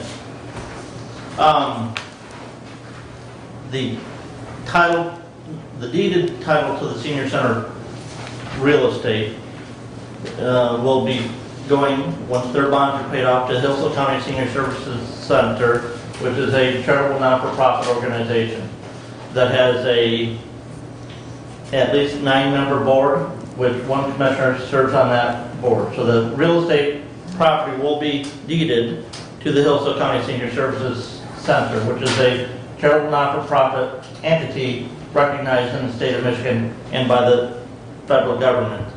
The driveway at the senior center, the driveway that was mentioned, that is not on senior center property. The senior center has no drive that it owns out to the road. The driveway that is used to access the senior center building is actually accessed through an easement granted by the Hillsdale County ISD. That driveway is on ISD property.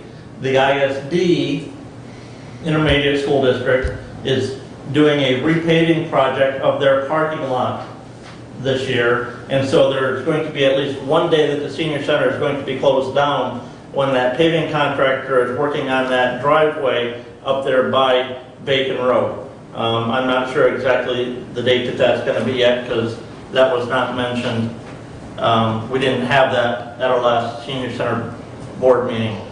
Kelly mentioned pay raises, and I would just point out that I know for sure that there was at least one no vote on giving the commissioners a pay raise. Yes, sir. I know that for a fact, because that was me. Stephanie mentioned the Zillow bills, and there are 4 bills, 4729, 4730, 4731, 4732. 4730 has passed the House and is in the Senate. The other 3 have not even been referred out of House committees yet. Okay? And they're tie-barred together. So I don't know how the House could pass 4730 with it being tie-barred to the other 3. So, and I did speak with Representative Fink last evening.